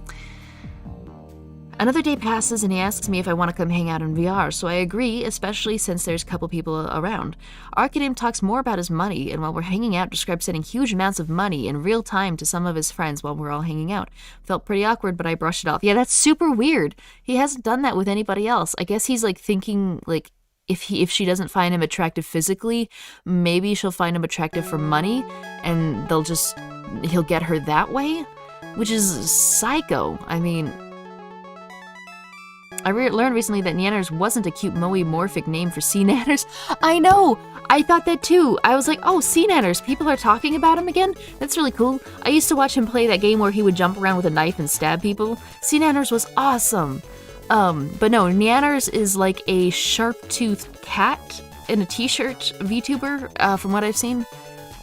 I don't remember her dating a dude, but I know he put Nyanners' character in a magical girl outfit, which she didn't enjoy. And also, if you want to make that worse, people have said that he's talked about how the magical girl outfits are his fetish. So it kind of gives it a new perspective, doesn't it? Let's see. You sure gotta think outside of the box to lure in some of that sweet lesbian friend pity sex. He's trying. By God, he is trying. Let's see. Nyanners wrote a whole doc for her character, and Arcadum ignored it, made her a magical girl while drooling over the outfit. Gee. Dude, Nyanners used to be called a dude with a voice changer. Are they not? I've never actually heard a clip with their voice, so could be. Nyanners apparently came back to Twitch at least recently, but man, yeah, a blast from the past. See, Nyanners is on Twitch. Good for him. I hope he's not grooming anyone. I hope he's wholesome and has a wonderful life and is just doing it as a fun hobby. That's what I hope. I'm afraid to hope because all my heroes disappoint me. Okay, another warning. Things from here get slightly graphic. Oh boy. Not more than a couple days after the last encounter, everything reached its pinnacle.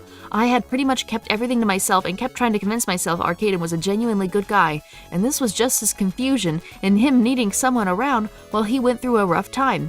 He asked if we could hang out again, and I said sure, so we started up a voice call. Starts off normal, and we're talking about my Callus Row. Sorry. Huh. Okay, sorry. Got a message. He asked if we could hang out again, and I said sure, so we started up a voice call.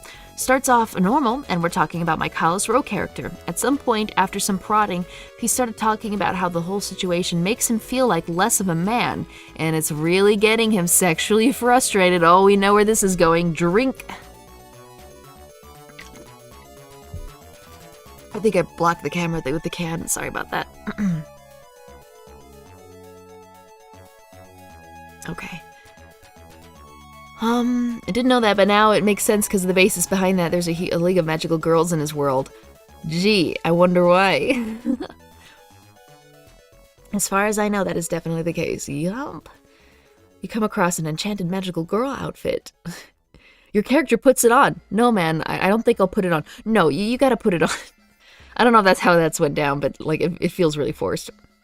No, that's Wolfie Chew, who were accused of being a guy who changed their voice because she got a very high-pitched voice. Huh. Interesting. Alright. Well, I mean, it could be anyone. Does it even matter? I mean, at the end of the day, it's just a 2D character, you know? Hopefully people aren't going there to be thirsty, but if they are, I don't know if they have a right to be angry, you know, because it's clearly a character, you know? Me, less so. I don't really change my voice or, like, roleplay a ghost. Like, ooh, guys, are you ready for spooky time? Like, I don't do that, so...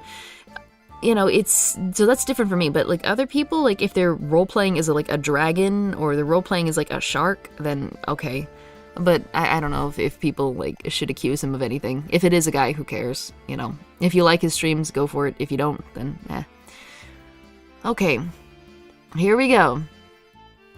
And it's really getting him sexually frustrated. Now, reminder, she has said that she wasn't into men and brushed off his attempts previously. Let's see what he's going to do. He tells me he can't really focus because he feels like he needs to get off. I kind of skirt around the topic and basically just tell him I feel bad for him and try to move on, but he's really pushing the subject. He asked me if I was okay with him masturbating while he was in a call with me and if I could help him. Oh, no!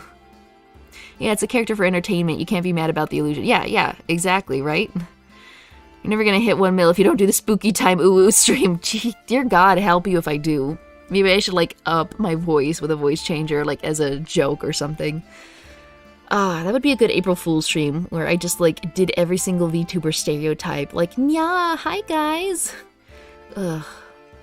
I'm surprised you hadn't heard of Nyanners. She regularly... No, I've heard of her. Like, I've seen people, like, post gifs of her, like, doing stuff, but I don't watch VTubers. I think it's mostly the voice, but also, like, I don't know. I don't know, they don't do anything for me, you know? I mean, more power if they do, but I wish I liked them. They don't really do much for me. Like, some of the designs are cool, but that's about it. It almost feels like idol stuff, like K-pop idols, J-pop idols, and I don't know, like, they're always singing and, like, karaokeing, and they're in, like, conglomerate company groups, which makes me feel like it's a bit soulless. Like, literally, it's just someone that was hired to put a voice to the face, you know, because it's all ran by a company. The company owns them. So it just feels kind of like, I don't know, maybe it's not reasonable for me to say this, but it feels a little bit fake. I don't know. I'm from a generation where YouTubers were literally weirdos recording themselves with cameras in their bedroom with shitty microphones, you know? So when I see, like, really big productions and, like, hired voices, it almost feels like it's a trick. And I don't think that's a reasonable view to have, but it unsettles me. It really unsettles me, and I don't know why. I'm surprised you hadn't heard of... Oh, yeah, I have. Yeah. She's probably one of the most popular V-shoujos. I believe she was a founding member. Good lord, that's you, yeah. How can you personally think you're disgusting and then so forwardly for phone sex? Yeah, it's almost like he doesn't think he's disgusting and he's just saying whatever he can.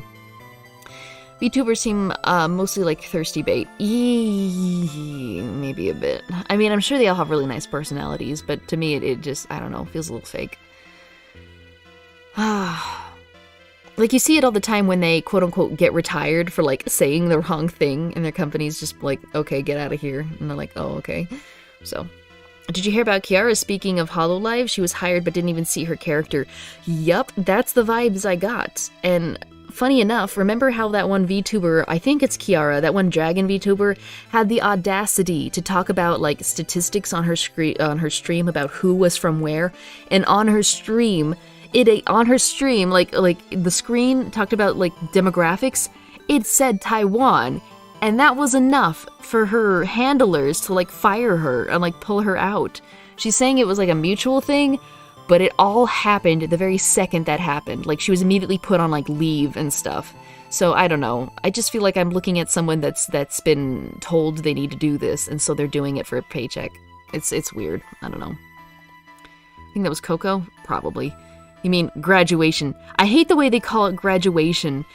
Because basically we're getting rid of you.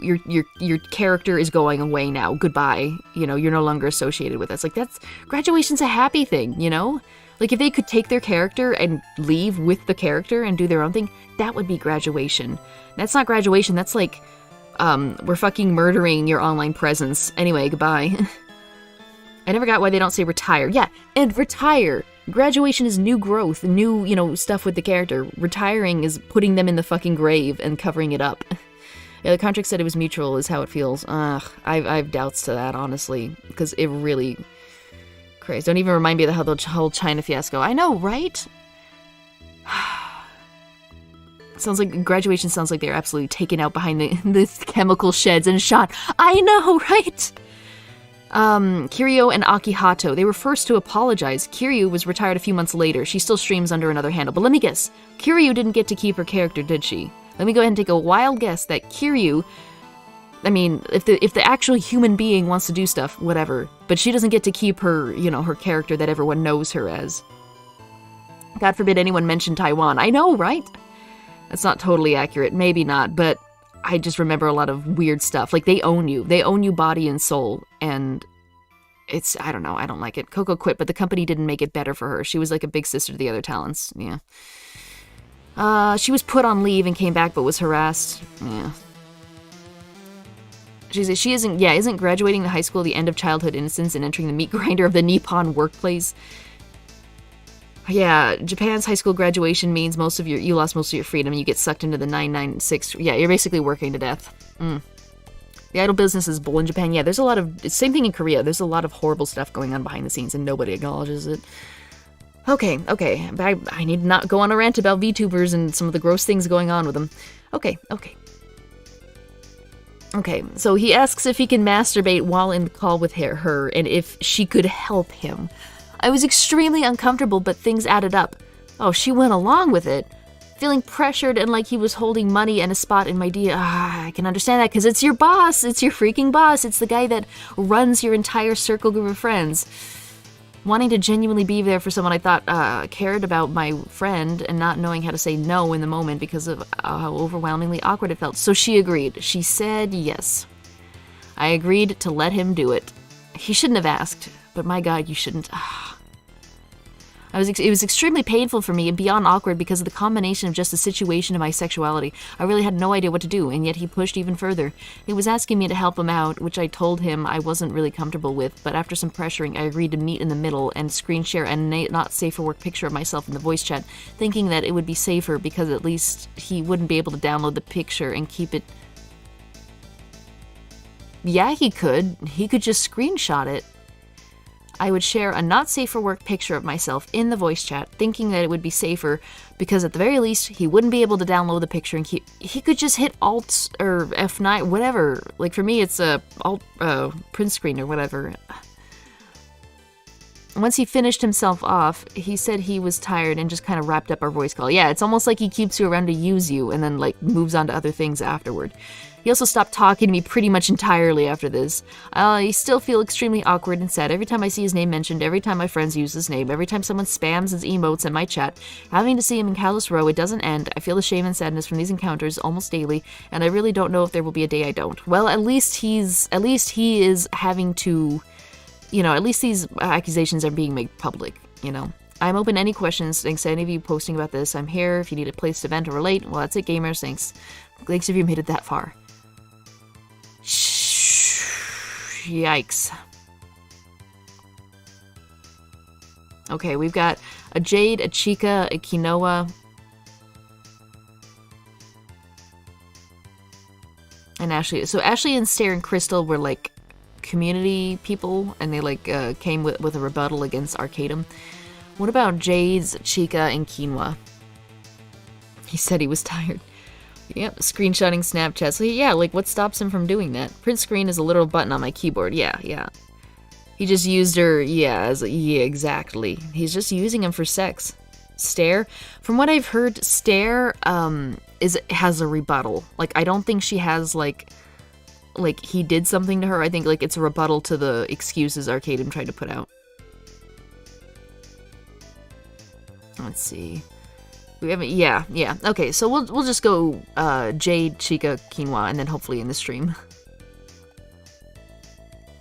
The numbers keep rising. Yeah. Okay. Arcadum. So this is by Jade's VR. Hi pals, tonight is going to be a weird night for me, I guess. I spent the whole day in bed. It was the first day in a long time I've done this. I woke up around 10 a.m. and just stayed there. While I had no idea things were coming out about anything, I just had a fucking awful feeling all day. Crying, not eating, major depressive symptoms. I woke up like that. It was somewhat explainable. I chalked it up to me feeling bad about not streaming in a few days. Yeah, the second you don't stream for a few days, everything burns down. I know that feeling. Without scaring anyone, I was a little suicidal today. Again, I hadn't read anything, but I was feeling this way automatically. I'm beginning to understand why. I hadn't read anything yet, or everything yet. It's, again, going to be a weird long night for me catching up. Before I do that, I think it's necessary to tell my side as well. The first time I heard about Arcadum was when I was participating in the Golden Gator roleplay group on Twitch. It was this community's Discord that I had seen his name, that he was clearly a good friend of my good friends. I realized it might be some time before I get a chance to talk to the guy, considering he seemed to be a big honcho and somebody everybody respected in the roleplay scene. Isn't it funny how somebody everybody expected was doing this constantly to so many people?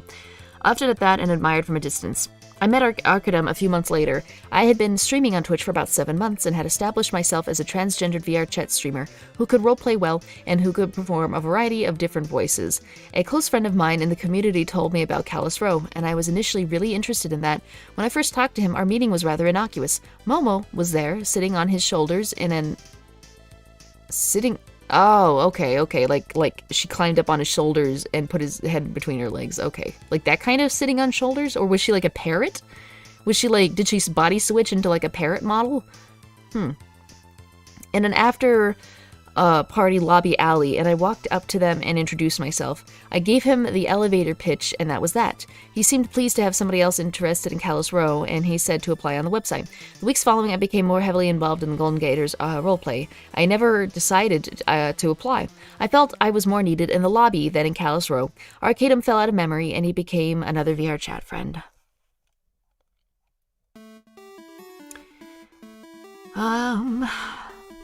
One night, I was talking to some friends in a random world. I had myself on green so any of my VR chat friends could join. While I was relaxing, I heard one of the people I was with go, "Oh shit, Arcadum's here." I turned around to see him, and I walked up and asked him what was up. I did my insecure spiel about how it was boring here and how I wasn't doing anything very interesting, but he said, "That's okay." Then he said, "I need to talk to you." Fuck, gonna add her to the harem. Run, what's her name? Jade. Arcadum seemed really upset. Conversational, but definitely... Oh, wait a minute. He's upset. What's he got to be upset about? She doesn't know him. Conversational, but definitely distant and clearly bothered by something. I asked him what was up, as I normally would, because I couldn't quite process why Arcadum, this big Twitch streamer who I really looked up to, decided to randomly join off of me and asked to talk to me after I hadn't seen him in a couple months and had only talked to him once. Yeah, that is... What do you guys think it's about? Like, I don't know, I haven't read this one yet. What are you guys thinking it's gonna be?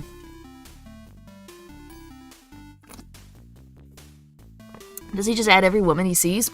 I thought that was the reason, but it seems like he's pissed at her. Watch him be like, "Hey, you've been hanging out with a bunch of people instead of me." And she's like, "I don't know you." "Yeah, but it's making me really upset." Watch him try that. Just be glad he didn't aim for teenage girls. Yeah, that is a silver lining. You know what I mean? She's hanging out with guy friends. God forbid. Alright, here we go. What is Arcadum upset about? Let's find out. He seemed really upset. Conversational, but definitely distant and clearly bothered by something. I asked him what was up, as normally I could, because I couldn't quite process why Arcadum, this big Twitch streamer who I really looked up to, decided to randomly join off of me and asked to talk to me after I hadn't seen him in a couple months and had only talked to him once. Jade's, I need to know something. Jade, sure, what's up? Arcadum, I just dropped my merch line today, and today I made 300,000, and I'm blowing up. I need to know if you're going to be treating me differently now because...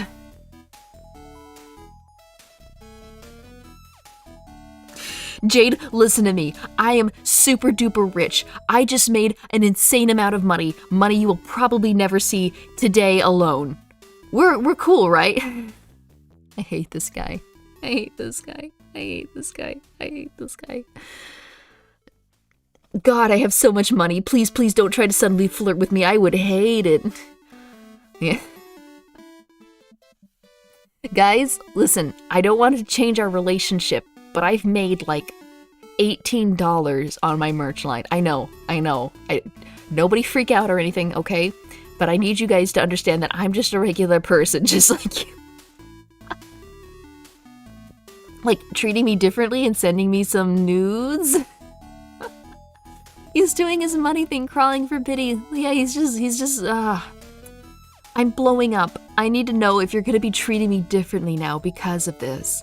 Hearing this broke my heart a bit. Here is a guy I barely know coming to me and asking whether I'll still be genuine to him after he gets more popular. I felt really sincerely fucking bad for him for even having to ask that to anyone. See, he's let alone Jade's, a small-time VR chat streamer, and I instantly realized how isolating that can be. Of course I will, Arcadum. This was the start of our very secretive friendship/relationship that I was led to believe was entirely and uniquely our own. Yeah, sure, it's unique relationship with Arcadum, number 19. Kinda age $18. Oh, please let me lap dance for you. Jesus Christ. Oh no, Ezra, that sounds horrible. I'm so genuinely sorry for you. I hope your girlfriend appreciates you Guys, it's really hard, okay, to know who's being real to me or not. It's super hard, you know, being a small... I can't even keep that up. $80. No, not $80. 18. 1-8. $80, Jesus Christ. I could wish. Oh my gosh, guys, I'm super stressed out about it. I might need some comfort. Nothing uniquely is how closely the script is following each other. That is incredible, isn't it? He really does write a script that just transcends girl, doesn't it? Just it's always the same script. Actually, no, that's lazy writing. Fucking DM. It should be a completely different story for each girl.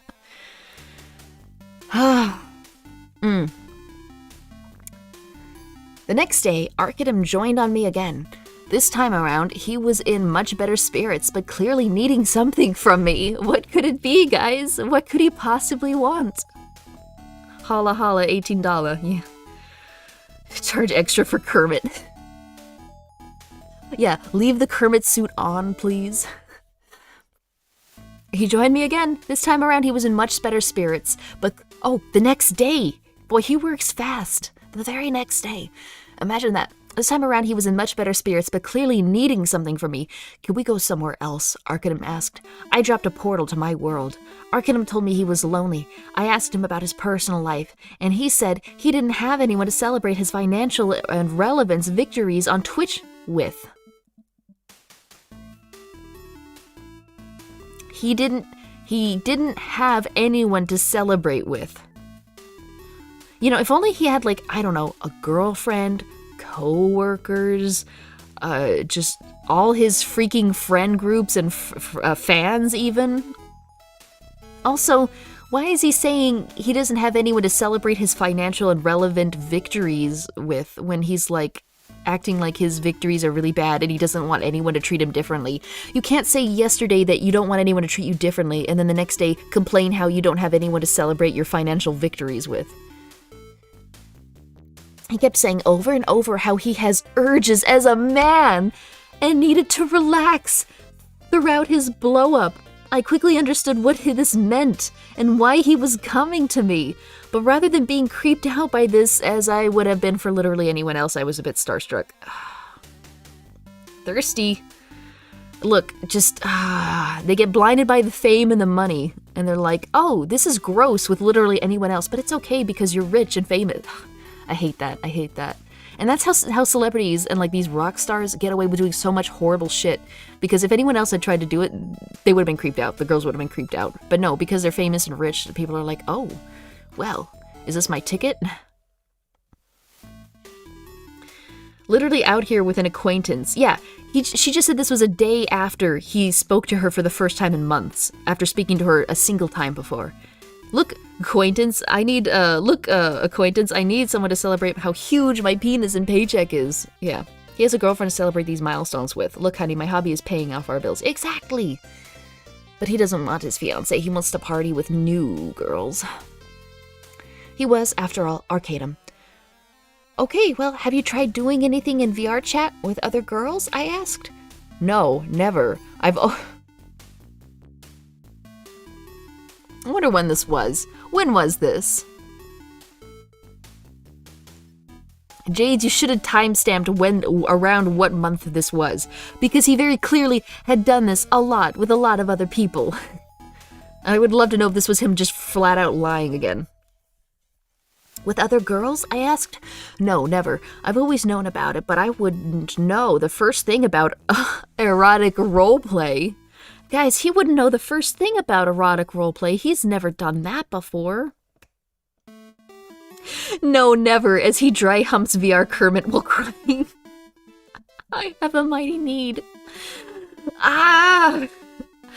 Well, okay, do you have anyone close to you that you might be able to walk you through things? I asked. No, I had such a good day today and nobody to share this excitement with. It's making me so angry, honestly. I just had Felicia Day on one of my campaigns. Do you realize how big this is, Jades? Felicia Day, that name is familiar. Why does she sound familiar? Who is that? Felicia Day. Felicia Day. Do you realize how big this is, Jades? Apparently the girlfriend paid the rent and he was to pay the bills. Apparently he skipped paying a few months so he could attend BlizzCon 2017. Amazing. Absolute soulmate material. It's so funny because ERP is what made him upset with his fiancée. That's a good point. That's a good freaking point. And yet he doesn't know a thing about it suddenly. She's a popular nerd actor. Yeah, what has she been in? She's a creator, star writer, and producer of the original web series The Guild. Never heard of it. A show loosely based on her life as a gamer. Okay, I feel like she's voiced someone. Has she voiced anyone famous? Felicia Day co-founded Geek, Sundry, and Critical Role. I don't really know those either. I'm not good with the D&D stuff, unfortunately. I never got into it. I asked him enough before understanding he was not going anywhere. I finally said, I've ERP'd before. Would you like me to show you the ropes? And ERP is erotic roleplay. What is ERP? Is it like where you pretend to be a rogue and they pretend to be like a king? And then you do it? A bard and a dragon? I don't know. It makes zero sense to me. Would you like me to show, I assume it's like fantasy themed, right? Arcadum looked at me and very sheepishly said, "You do that for me?"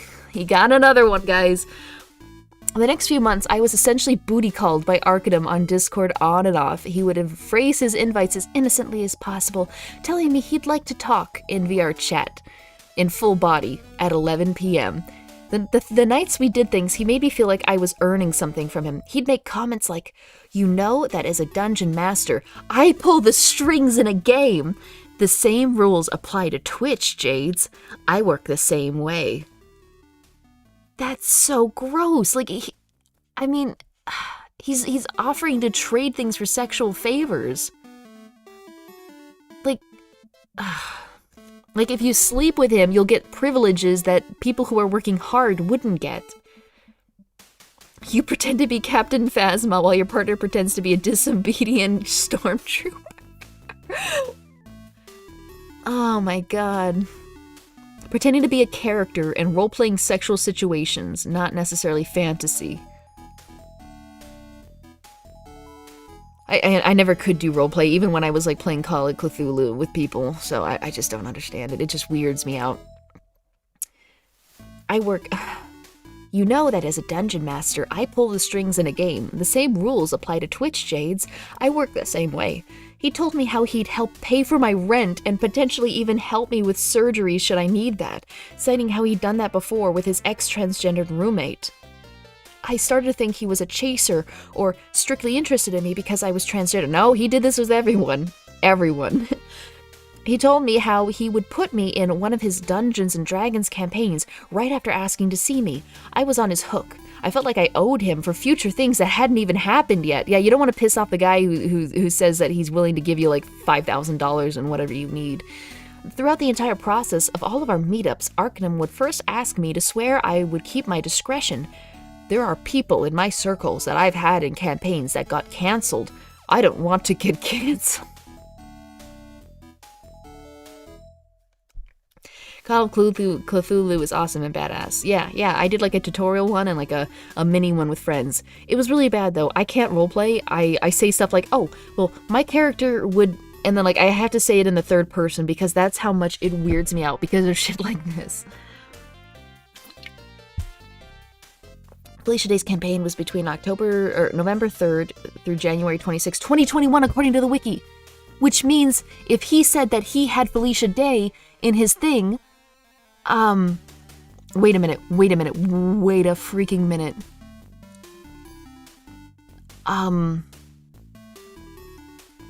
Where is it? Where is she? Felice Navidad, where? That's weird. I thought he just talked about her. Felicia Day. I just had Felicia Day in one of my campaigns. And when was that? According to Kay, they say that Felicia's campaign was November 3rd, 2020 to January 2021. I just had her in one of my campaigns, so either this was happening during those dates or the way he phrases it makes me think after. So 2021. And he was doing all this with so many girls so he lied. He flat out lied. I thought maybe if this individual had happened before all the other girls, maybe. But no, he flat out lied. He was ERPing with so many people. I knew he was a liar, but that's a bold-faced lie. Okay. I don't want to get canceled. Well, we all know how that ended up. Light Yagami out here with, do you see how I eat this potato chip? Let's see, you've killed Ava twice. Nothing wrong with the third-person RPG. It's not like you're an actual actor. I wish I could be, though, but it's weird. It's like pulling teeth. Like, That's weird. Chasers are a legit fear for trans women. Like, these creepy dudes see you as fetish fuel and think you're all easy to become a woman. Yeah, that's probably really rough. That's probably something you have to be careful of.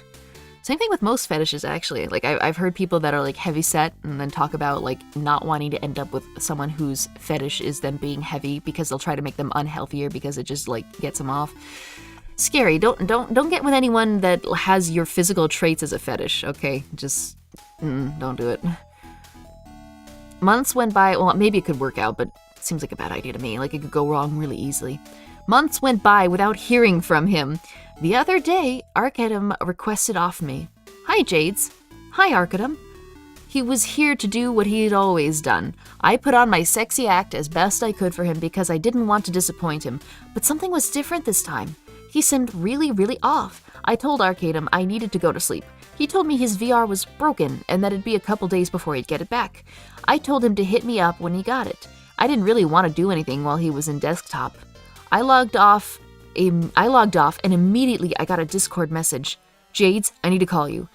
We get into a Discord call. Actually, how was he doing all this VR lap dance roleplay, erotic roleplay in VR? Like, his girlfriend could pop in at any minute.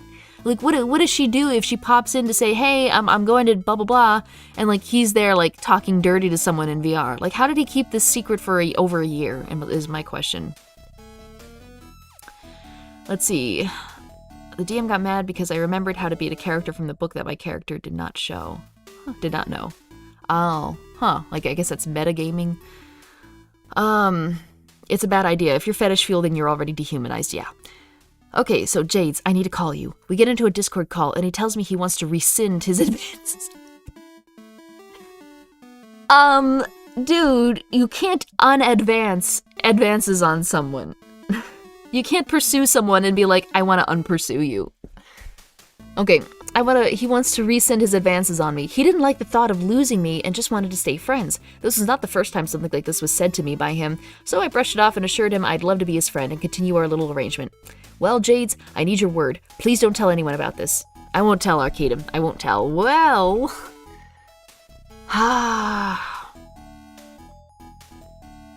Alright, we'll try one to two more. We'll see how long this one is, but we'll do Chica's story. Man, he's even going after the fucking Five Nights at Freddy's animatronics. That's nuts. This guy's just too horny. Madam, I rescind my advances upon you. I officially take backsies my courting. Are you winning, Arcadum? Arcadum. Oh yeah, move your 3D hips like that. Yeah. I won't tell. At the end of the Twitlonger is the rawest irony. Wait a minute. Okay. Here we go. Okay, this person is called Chica Thui. It's probably like Chica Tai or something. I don't know. My experience as an admin with Arcadum. Alright, so we got one of the admins here. Show Bob and Vegeta. Chica was the one with the PhD in sociology. She also has a recording. I can eat my chips, you guys. Okay. Yeah, for anyone that isn't understanding that reference, yesterday we listened to a recording where he went off on a 40-minute call, and part of that call was a rant about how someone delivered a document to him criticizing his handling and, like, saying there were some things that needed to change and, like, there were some issues within the community and how he did things. And he didn't show anyone, like, he sent it to one person, but, like, for his community, he didn't show anyone. And he said that this person, Chica, his community manager, who has a background in sociology, PhD, was crying because of this document, and that the document attacked her and, like, made all his staff feel really bad. However, people who have read the document, it's like a 12-page document, say that it was really calm, it was really well worded, it was trying to be polite, it did not attack the staff. In fact, it talked about how the staff was suffering because of things Arcadum was doing. So, there you go. Arcadum rolled a 1 for not getting cancelled. Rocks fall. Okay. My experience as an admin with Arcadum. Hi everyone, my name is Chica. You might know me as being Markiplier's dog. I'm just kidding, that Markiplier's dog is named Chica, so it's a golden retriever. She's really cute. If you have time, go to YouTube and type in boat dog and chef dog. It's nice. Okay, but no, this is an actual person. Chica, I'm sure Chica's just a coincidence. I'm sure she has no relationship to Five Nights at Freddy's or Markiplier's dog. I was an admin on the server. I was emotionally abused, gaslight, hurt, etc. We had a complaint about the following about Betty the Bulge. Fuck me. Oh no, this call is another interesting one. Oh, is it? Well, I'm interested. I don't know if you can link in YouTube chat, but there's another anime Arcanum dub called Main Character Syndrome. I saw Naomi link that, like, in her Twitter. Hang on, we'll type that in. We can do it on another day or today. We'll see. Okay. Arcadum, Main Character Syndrome.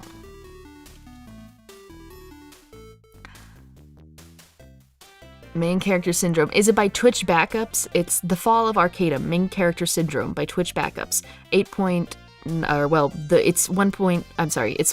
minute and 50 seconds long. I'll cue that up.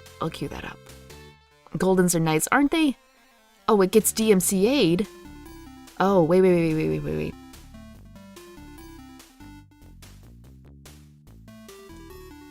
I appreciate the reference, good. She's an animatronic dog. Goldens are nice. It gets DMCA. Wait. The Main Character Syndrome will get DMCA'd? Okay, so maybe we shouldn't. This one also appears to be using audio from Naomi's call. Oh! Alright, here we go. Well, that call was golden. Hi, everyone. My name's Chica. Okay. First, in Wheel and Woe. Okay, so this is revolving around Betty the Bulge. Complaints around Betty the Bulge. In Wheel and Woe, episode 6, there are some concerns regarding Arcadum, right? Arcadum negatively making transphobic remarks about trans... It's so funny, we're reading this one right after him, like, wanting a trans lady to keep it secret that he's, like, getting into calls with her at like, midnight. Making transphobic remarks about trans women. In later streams, attempting to reframe his remarks, saying he was actually commenting on a person performing in drag, but the damage is significant. Well, if he was talking about drag queens, then that's not the same as trans people. There's a very big difference. Below the timestamps. Okay. Oh shit, it's an hour-long stream. Okay, well, we'll try to go to the timestamps. Intro and dialogue. Arcadum asks Barbie to make a perception check. The bulge in pants is revealed. Reaction. Barbie decides to run away from the bulge. And the follow-up So wait, so I guess this was to find out whether someone was in drag or like pretending to be somebody else. Like, was the character actually trans or... It's half an hour. Fuck, are there highlights to this? I don't know if we've got half an hour. Are you still going? We're still going. So let me see a sentence. So just to make absolute sure, Arcadum, the main character syndrome video on YouTube, if I play that, it seems like I'll get a DMCA strike. Because I didn't know if, like, you were talking to somebody else, but... It sounds like a well thought out segment for a game for sure. I don't remember Wheel and Woe that well. Well, I'll tell you what, we'll save it for... I'll take her word for it. So, the main issue was that somebody was in drag. They weren't a trans person, but it was a dude in a dress, and a perception check revealed that the supposed lady had a bulge in the pants. Oh wait, but if it's medieval, shouldn't they not be wearing... Oh, then again, it is fantasy, like armor and stuff. Okay. Okay, Barbie runs away from the bulge. Okay. In the conversation at 1 hour and 30 minutes, Betty asks Barbie... You ever make love to a man? Which at its best could be an explanation that Betty identifies as a man, and at its worst relies on transphobic discourse that trans women are really men, and that they trick cis men with their feminine names and clothes. I perceive this as a punchline to an ongoing joke that Barbie was showing sexual interest in a woman with a penis. I don't know if So Betty says, you ever make love to a man?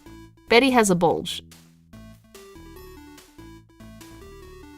So there's two ways you could take it. Either Betty, when saying you ever make love to a man, identifies as a man.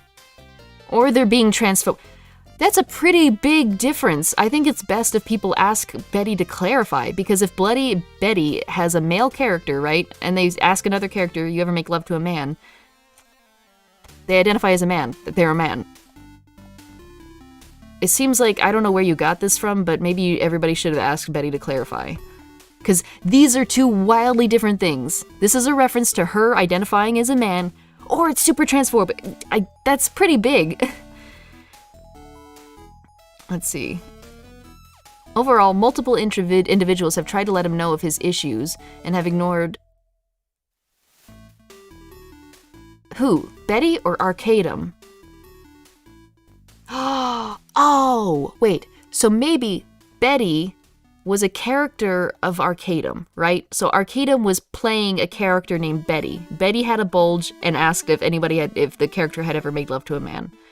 People didn't like this because they thought he was hating on trans people. I think that's a bit of a reach. But then again, I haven't seen the video. But I don't know. It feels like it was a statement that people could take to be an insult, but I don't know how you ever make love... Ugh.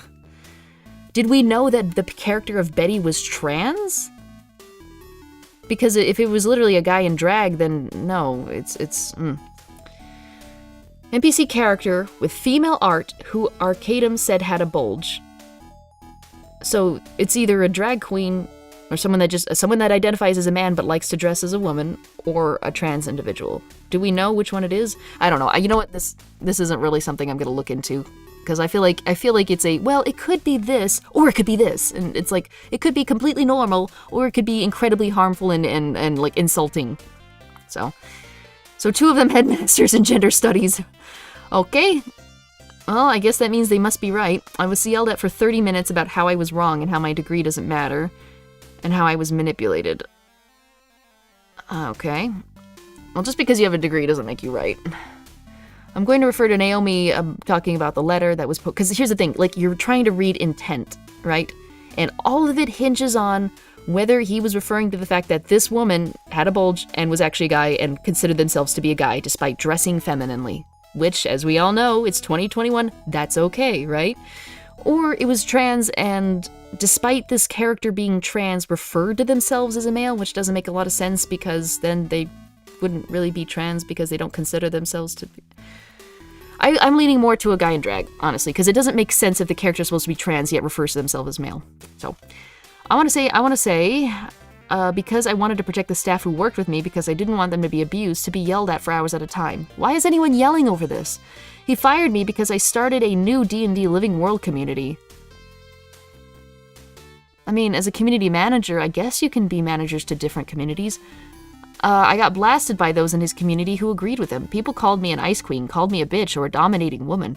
I cried at my 10th anniversary with my then fiancé by people who worked with him calling me power hungry. I left dates and spending time with my husband just so I could fix fires in his server due to XYZ.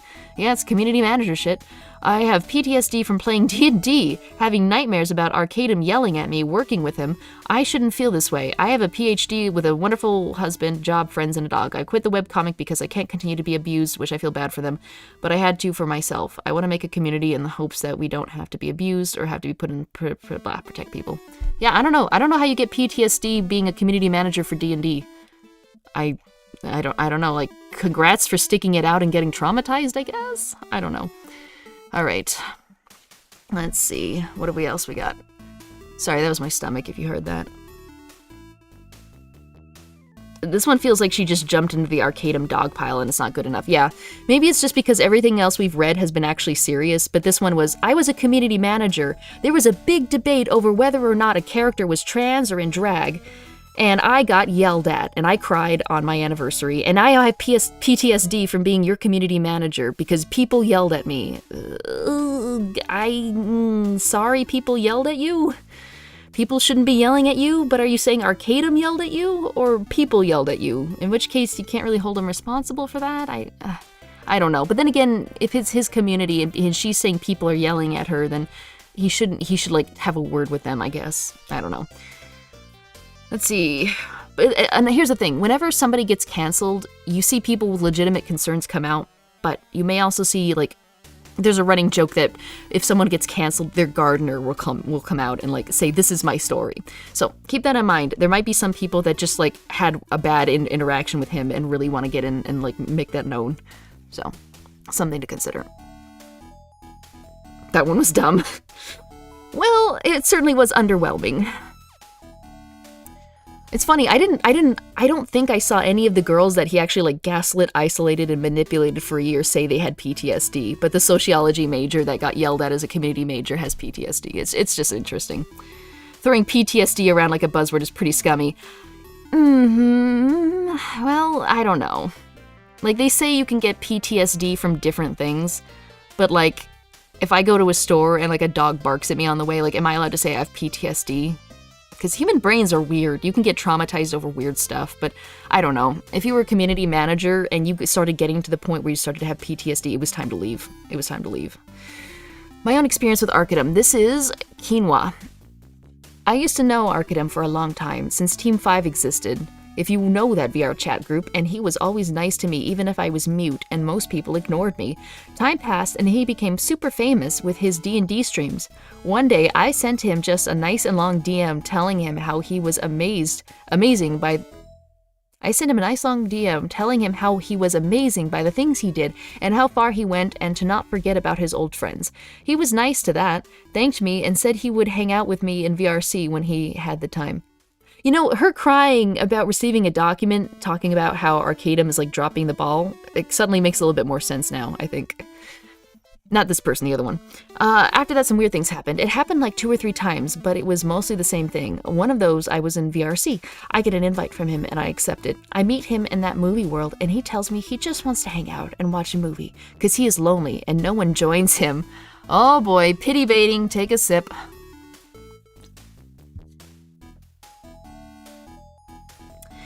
It's the equivalent of lawyers following ambulances. Yeah. Some of them had a bad interaction, but it wasn't that serious, but they still want to be heard. Some of them are just making shit up, and some of them are looking for clout. So, and again, not saying that last story was any of that. I'm sure working with Arcadum was probably nasty as hell. And I'm sure since he had apparently a cult-like following, I'm sure tensions were high as well. Let's see. I tell him that I don't really like to watch movies anymore in VRC, and if we can just hang out instead. And I remember him telling me about multiple things. His RL relationship going really... Oh, look! He's complaining about his girlfriend to somebody else. Take a drink. Okay. Arcadum poisoned my water, burned my crops, and unleashed a plague on my house. This guy would be lonely ERPing with 5 different people at the same time. Yeah, he probably was role-playing with somebody right now at this very moment as he was talking to her. I mean, like, the same day or week. His RL relationship going really bad, his wife leaving him, how stressed he is for being so popular and at the top of Twitch, his wife telling him he is a pig, people in the streaming community doing bad things to him and everything going bad for him, all of this almost crying. Of course that made me feel really bad for him and I wanted to console him. I told him he is amazing from all the things he did. He is not a pig, and he has always been a good person. Mentioning how he was always nice to me even though no one cared about me. Utes? I hugged him and said that if I could do anything to help, I would, and that he could always come hang out with the Golden Gator group to make more friends if he was lonely. I even gave him advices on how to get over their past relationships as a friend. Then I think he just continued talking about his sexual frustration and how he would need a sexual relief, to not feel ugly and like a... Oh, here we go. I'm a pig. I'm gross. No, you're not a pig. You're not gross. I need sexual release. I'm frustrated. That's how it goes. Then I think he just continued talking about his sexual frustration and how he would need a sexual relief to not feel ugly and like a pig, and that he needs to release all the stress he had been accumulating from being so popular. And that's the thing, he blurs the comfort into, like, sexual favors. Like, it's comforting to tell him he's not a pig, he's not ugly. But here's the thing, in order to not feel like a pig, you have to help him with his sexual frustration. He's too popular. He's too stressed. You have to help him get off, guys. Maybe gaslighting is his fetish and we're all kink-shaming him. It's my kink to kink-shame, okay? Don't kink-shame me. Let's see... That became instantly weird because I started realizing what he actually wanted from me. So I politely said that I couldn't help him in that way. That I mostly only do things in relationships. Good! That is a smart thing to do. You should really only be intimate with people that you trust in a relationship. You don't just hand them out because people are sad. But I can still help as a friend for any other things. Smart. Oh, by the way, he was talking and I was replying with Discord messages. I believe he continued talking about how he just needed something to relieve the stress that he has, and then he mentioned how he saw a lot of mutes doing crazy things in private lobbies. I'm not going into...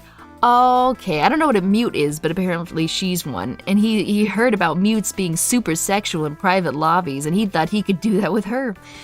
I'm not going into details. I remember him going on a tangent talking about something, and then at the end just saying, I just want to come. Ugh. That is what really stunned me. Yeah, exactly. He just wants to get off. He doesn't care about you. He's using you to do it. A person that I truly admired greatly just changed completely in my eyes. Yeah, he took the mask off. He then apologized and asked me if he was weird, and I said no, but mostly because I was afraid of anything that could happen after that point. And I repeated that I couldn't help him in that way, and that I was sorry myself. After that, I think he just said he needed to go, and that's how I ended. Yeah, he probably went to somebody else that would. This might have been a bit confusing to read, and I'm sorry, but it happened back in January, so it's hard to remember everything perfectly. To think that the exact same experience happened to a lot of others is just mind-blowing. If it's my personal experience, it can help, it's worth it to post. Mutes, as in people who can't talk. I wonder if it's like VR slang for like you don't really talk in VR. I don't know if this is like a mute person or they don't do it in VR. Yeah, probably. Mute is someone who doesn't talk in VR. Okay, yeah, that would probably be me. Alright. So, that is it. Stomach, shut up. I thought we were going to get a video from the community manager, but I guess not. Okay, after this is Ashley, Stare, Crystal, Spatula, Nano, And that's it. Okay, we still have to listen to the girlfriend, and we still have to read Arcadum's response. I'll probably... I know some of these are just like community managers, so I won't really get into them too much. I'm sorry, these ones, from what I've heard. So we'll read Arcadum's response, his girlfriend's response, and then we'll read the leaks where it talks about how he just says he's gonna wait a month and then come back. I think it's just people that don't do voice chat online. I wonder what they do then if you don't talk to anyone. Like, the whole point is to, like, VR chat with people, right? You chat.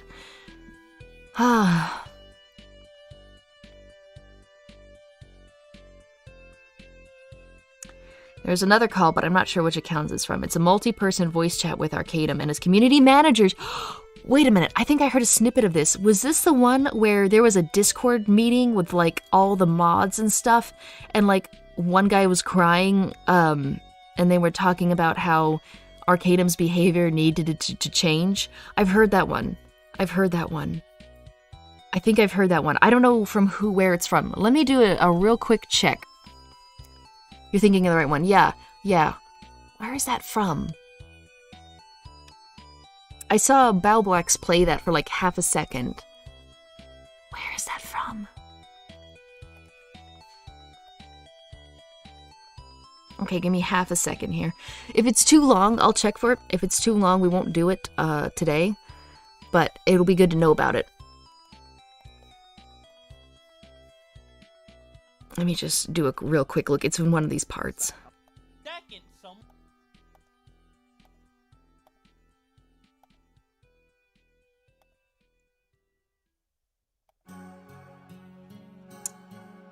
Here we go. I might have found it. Hang on. Oh no, that's the clip where he talked about what's her face's ass. Okay. Okay, it must be like part 3 or something. I'm really not up to date with some of these, but...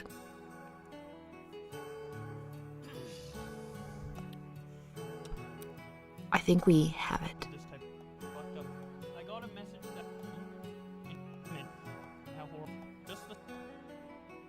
They're out of order because some of them I caught live, some of them I didn't. I think this is in the 4th part, because that one I caught live, and I realized that there were 3 other parts that I didn't know about. There was actually a large community of deaf and mute people in VR chat. The info rooms on sign language. It's pretty neat. That's awesome.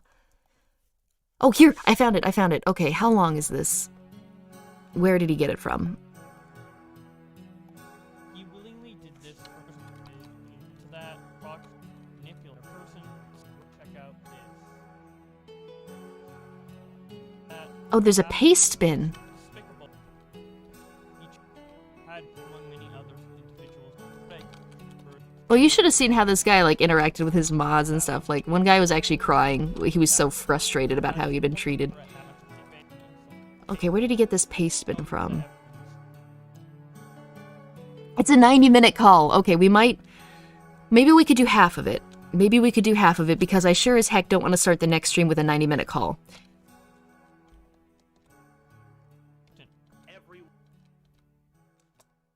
Oh, it's unlisted. Verum Community Meeting Part 2, 2019. So this is 2019. This is before he was even big. Where did he get this from? Where is this? What is this paste bin? Here we go. It's from Stare. Stare lives to... And to think I was going to save that. Okay, found it. It's from the person named Stare. I think. So tell you what, 90 minutes, cut that in half and it's 45. Maybe we'll just do a third. Like maybe like 25 minutes or something. Okay. Stare. Where is it? I'm at Stare's thing, but I don't see it.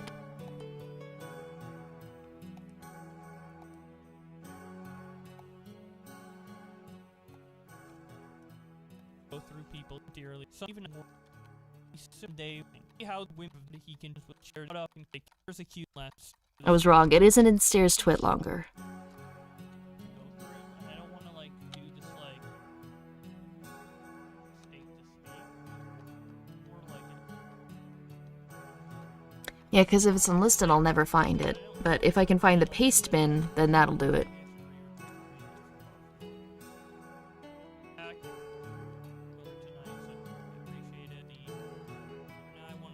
If I can't find it, I'll just end the stream here and I'll try to find it in my off time.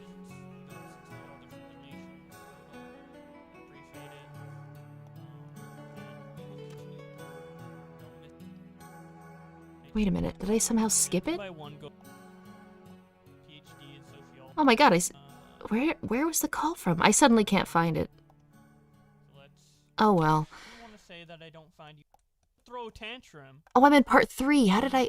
Okay, I should have been in part 4. I'm an idiot. Okay, sorry. What am I looking for? I'm looking for the 90-minute call between him and his mods, where he's basically fighting them all off about how he's not being kind to people, and, like, he refuses to admit that he's doing anything bad. Crystal! Somebody named Crystal. Okay, hang on. Pastebin. Where did he get the pastebin from? Okay, hang on. I think I found it. It's Crystal, not Stare. You're gonna go, sorry. Yeah. Please go ahead and go. Maybe I'll save this for next time. It's 4 a.m. here. I don't know if I can take a 90. Yeah. Okay, tell you what. We'll save this for next time. I need to make sure that I have the call. Fingers crossed, guys. I found a link. Before you can I say something real quick? It found it. If Oops, sorry. anyone wishes to talk to me or hear my side of it, or We got it, just boys. question me, I'm going to be sticking around in the chat. Liking, and it sounds like you're drinking. But I have to make sure that no weak ideas are used. And if that makes me difficult to work with, I definitely see that. And Guys, he has to make sure that no weak ideas are used, okay? He has to make sure. That's Arcadum. I say weak ideas, I mean any idea, even ones that I propose, and they've been shot down too. Okay, guys, well, that was a sneak peek. I guess we will be watching it next time. Thanks for joining me on this stream.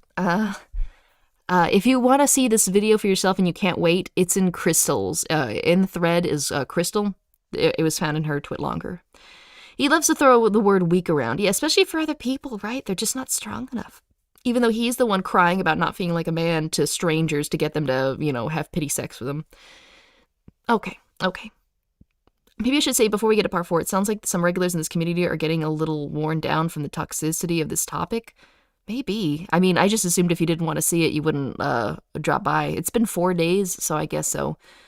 Should I take a break and just do a regular game tomorrow? I could probably do that. Or maybe I should just stop covering this, I guess. I don't necessarily want to alienate anybody, so that's definitely something to consider.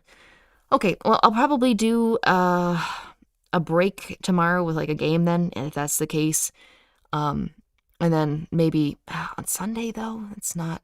Okay, tell you what, probably don't want to do this on Sunday. I'll probably make the last stream about this tomorrow. We'll cover Arcadum, the call, and what his girlfriend has had to say. And if there's any like final messages and stuff that people want to get out. Do whatever you feel like doing. True. But usually I just play like indie games and like horror games and stuff. This like interested me quite a bit, but I can understand if like my usual audience is like, what the heck is this? Let's see, maybe ask on Discord. Well, I'll do both. So tomorrow will be the last day. After that, it's back to the regular scheduling. So, yeah, if they can make it a single more day, we'll be back to the usual programming, I guess. I like feeling angry, just not all the time. Yeah, exactly. I don't plan to make this a thing. Like, people have said, oh, well, why don't you read this? Oh, why don't you talk it? Nope. It's just this. Arcadum is this season's arc. Yeah, more like this season's filler. I'm sure, like, the regular watchers are like, is it still going? So, I get that. I guess we're done then. I'll go ahead and take us to the end screen. Even if you do this every day, it's not like it's going to go on forever. Yeah, exactly. I wish I could have done it all in one day, but that wasn't quite possible, I suppose. And this was something I really kind of wanted to bring attention to because, like, look in your own lives, see if anyone's doing this to you. Look in your own lives, see if you see any of yourself or Arcadum in yourself. Maybe it could be a bit of introspection because we all have a little bit of ego sometimes, and that might be a good way to, think about it. You're always sleepy after Arcadum's rants. Yeah, it's all the hype, all the energy. Okay. Well, that does it for today's stream. Thanks for joining me, guys. Tomorrow will be the last stream, and there will be a movie night with Velocipaster in the community Discord, link down below. What else is there? It will be 3 hours before I usually stream. All right? It was too much for one day. Yeah, I know, right? It's a lot of content. It's good to talk about. I totally understand some people getting worn down, though. Yeah. It's been 4 days as of right now, so one more day, and then we're done. Let's see, very important topic, but don't get burned out. Take care. Yeah, I wanted to rage about it a little bit, but after I'm feeling better now, and I can move on. So yeah, I'm gonna have to get up at 4:30 a.m. I'm so sorry. I'm really sorry. I hope you're okay, Elron. Or you could just not go to sleep, and then you could go to sleep after. I don't know. Okay, well, thanks for coming by, guys, and I hope you have a good rest of your day. See you soon. Bye. I closed down the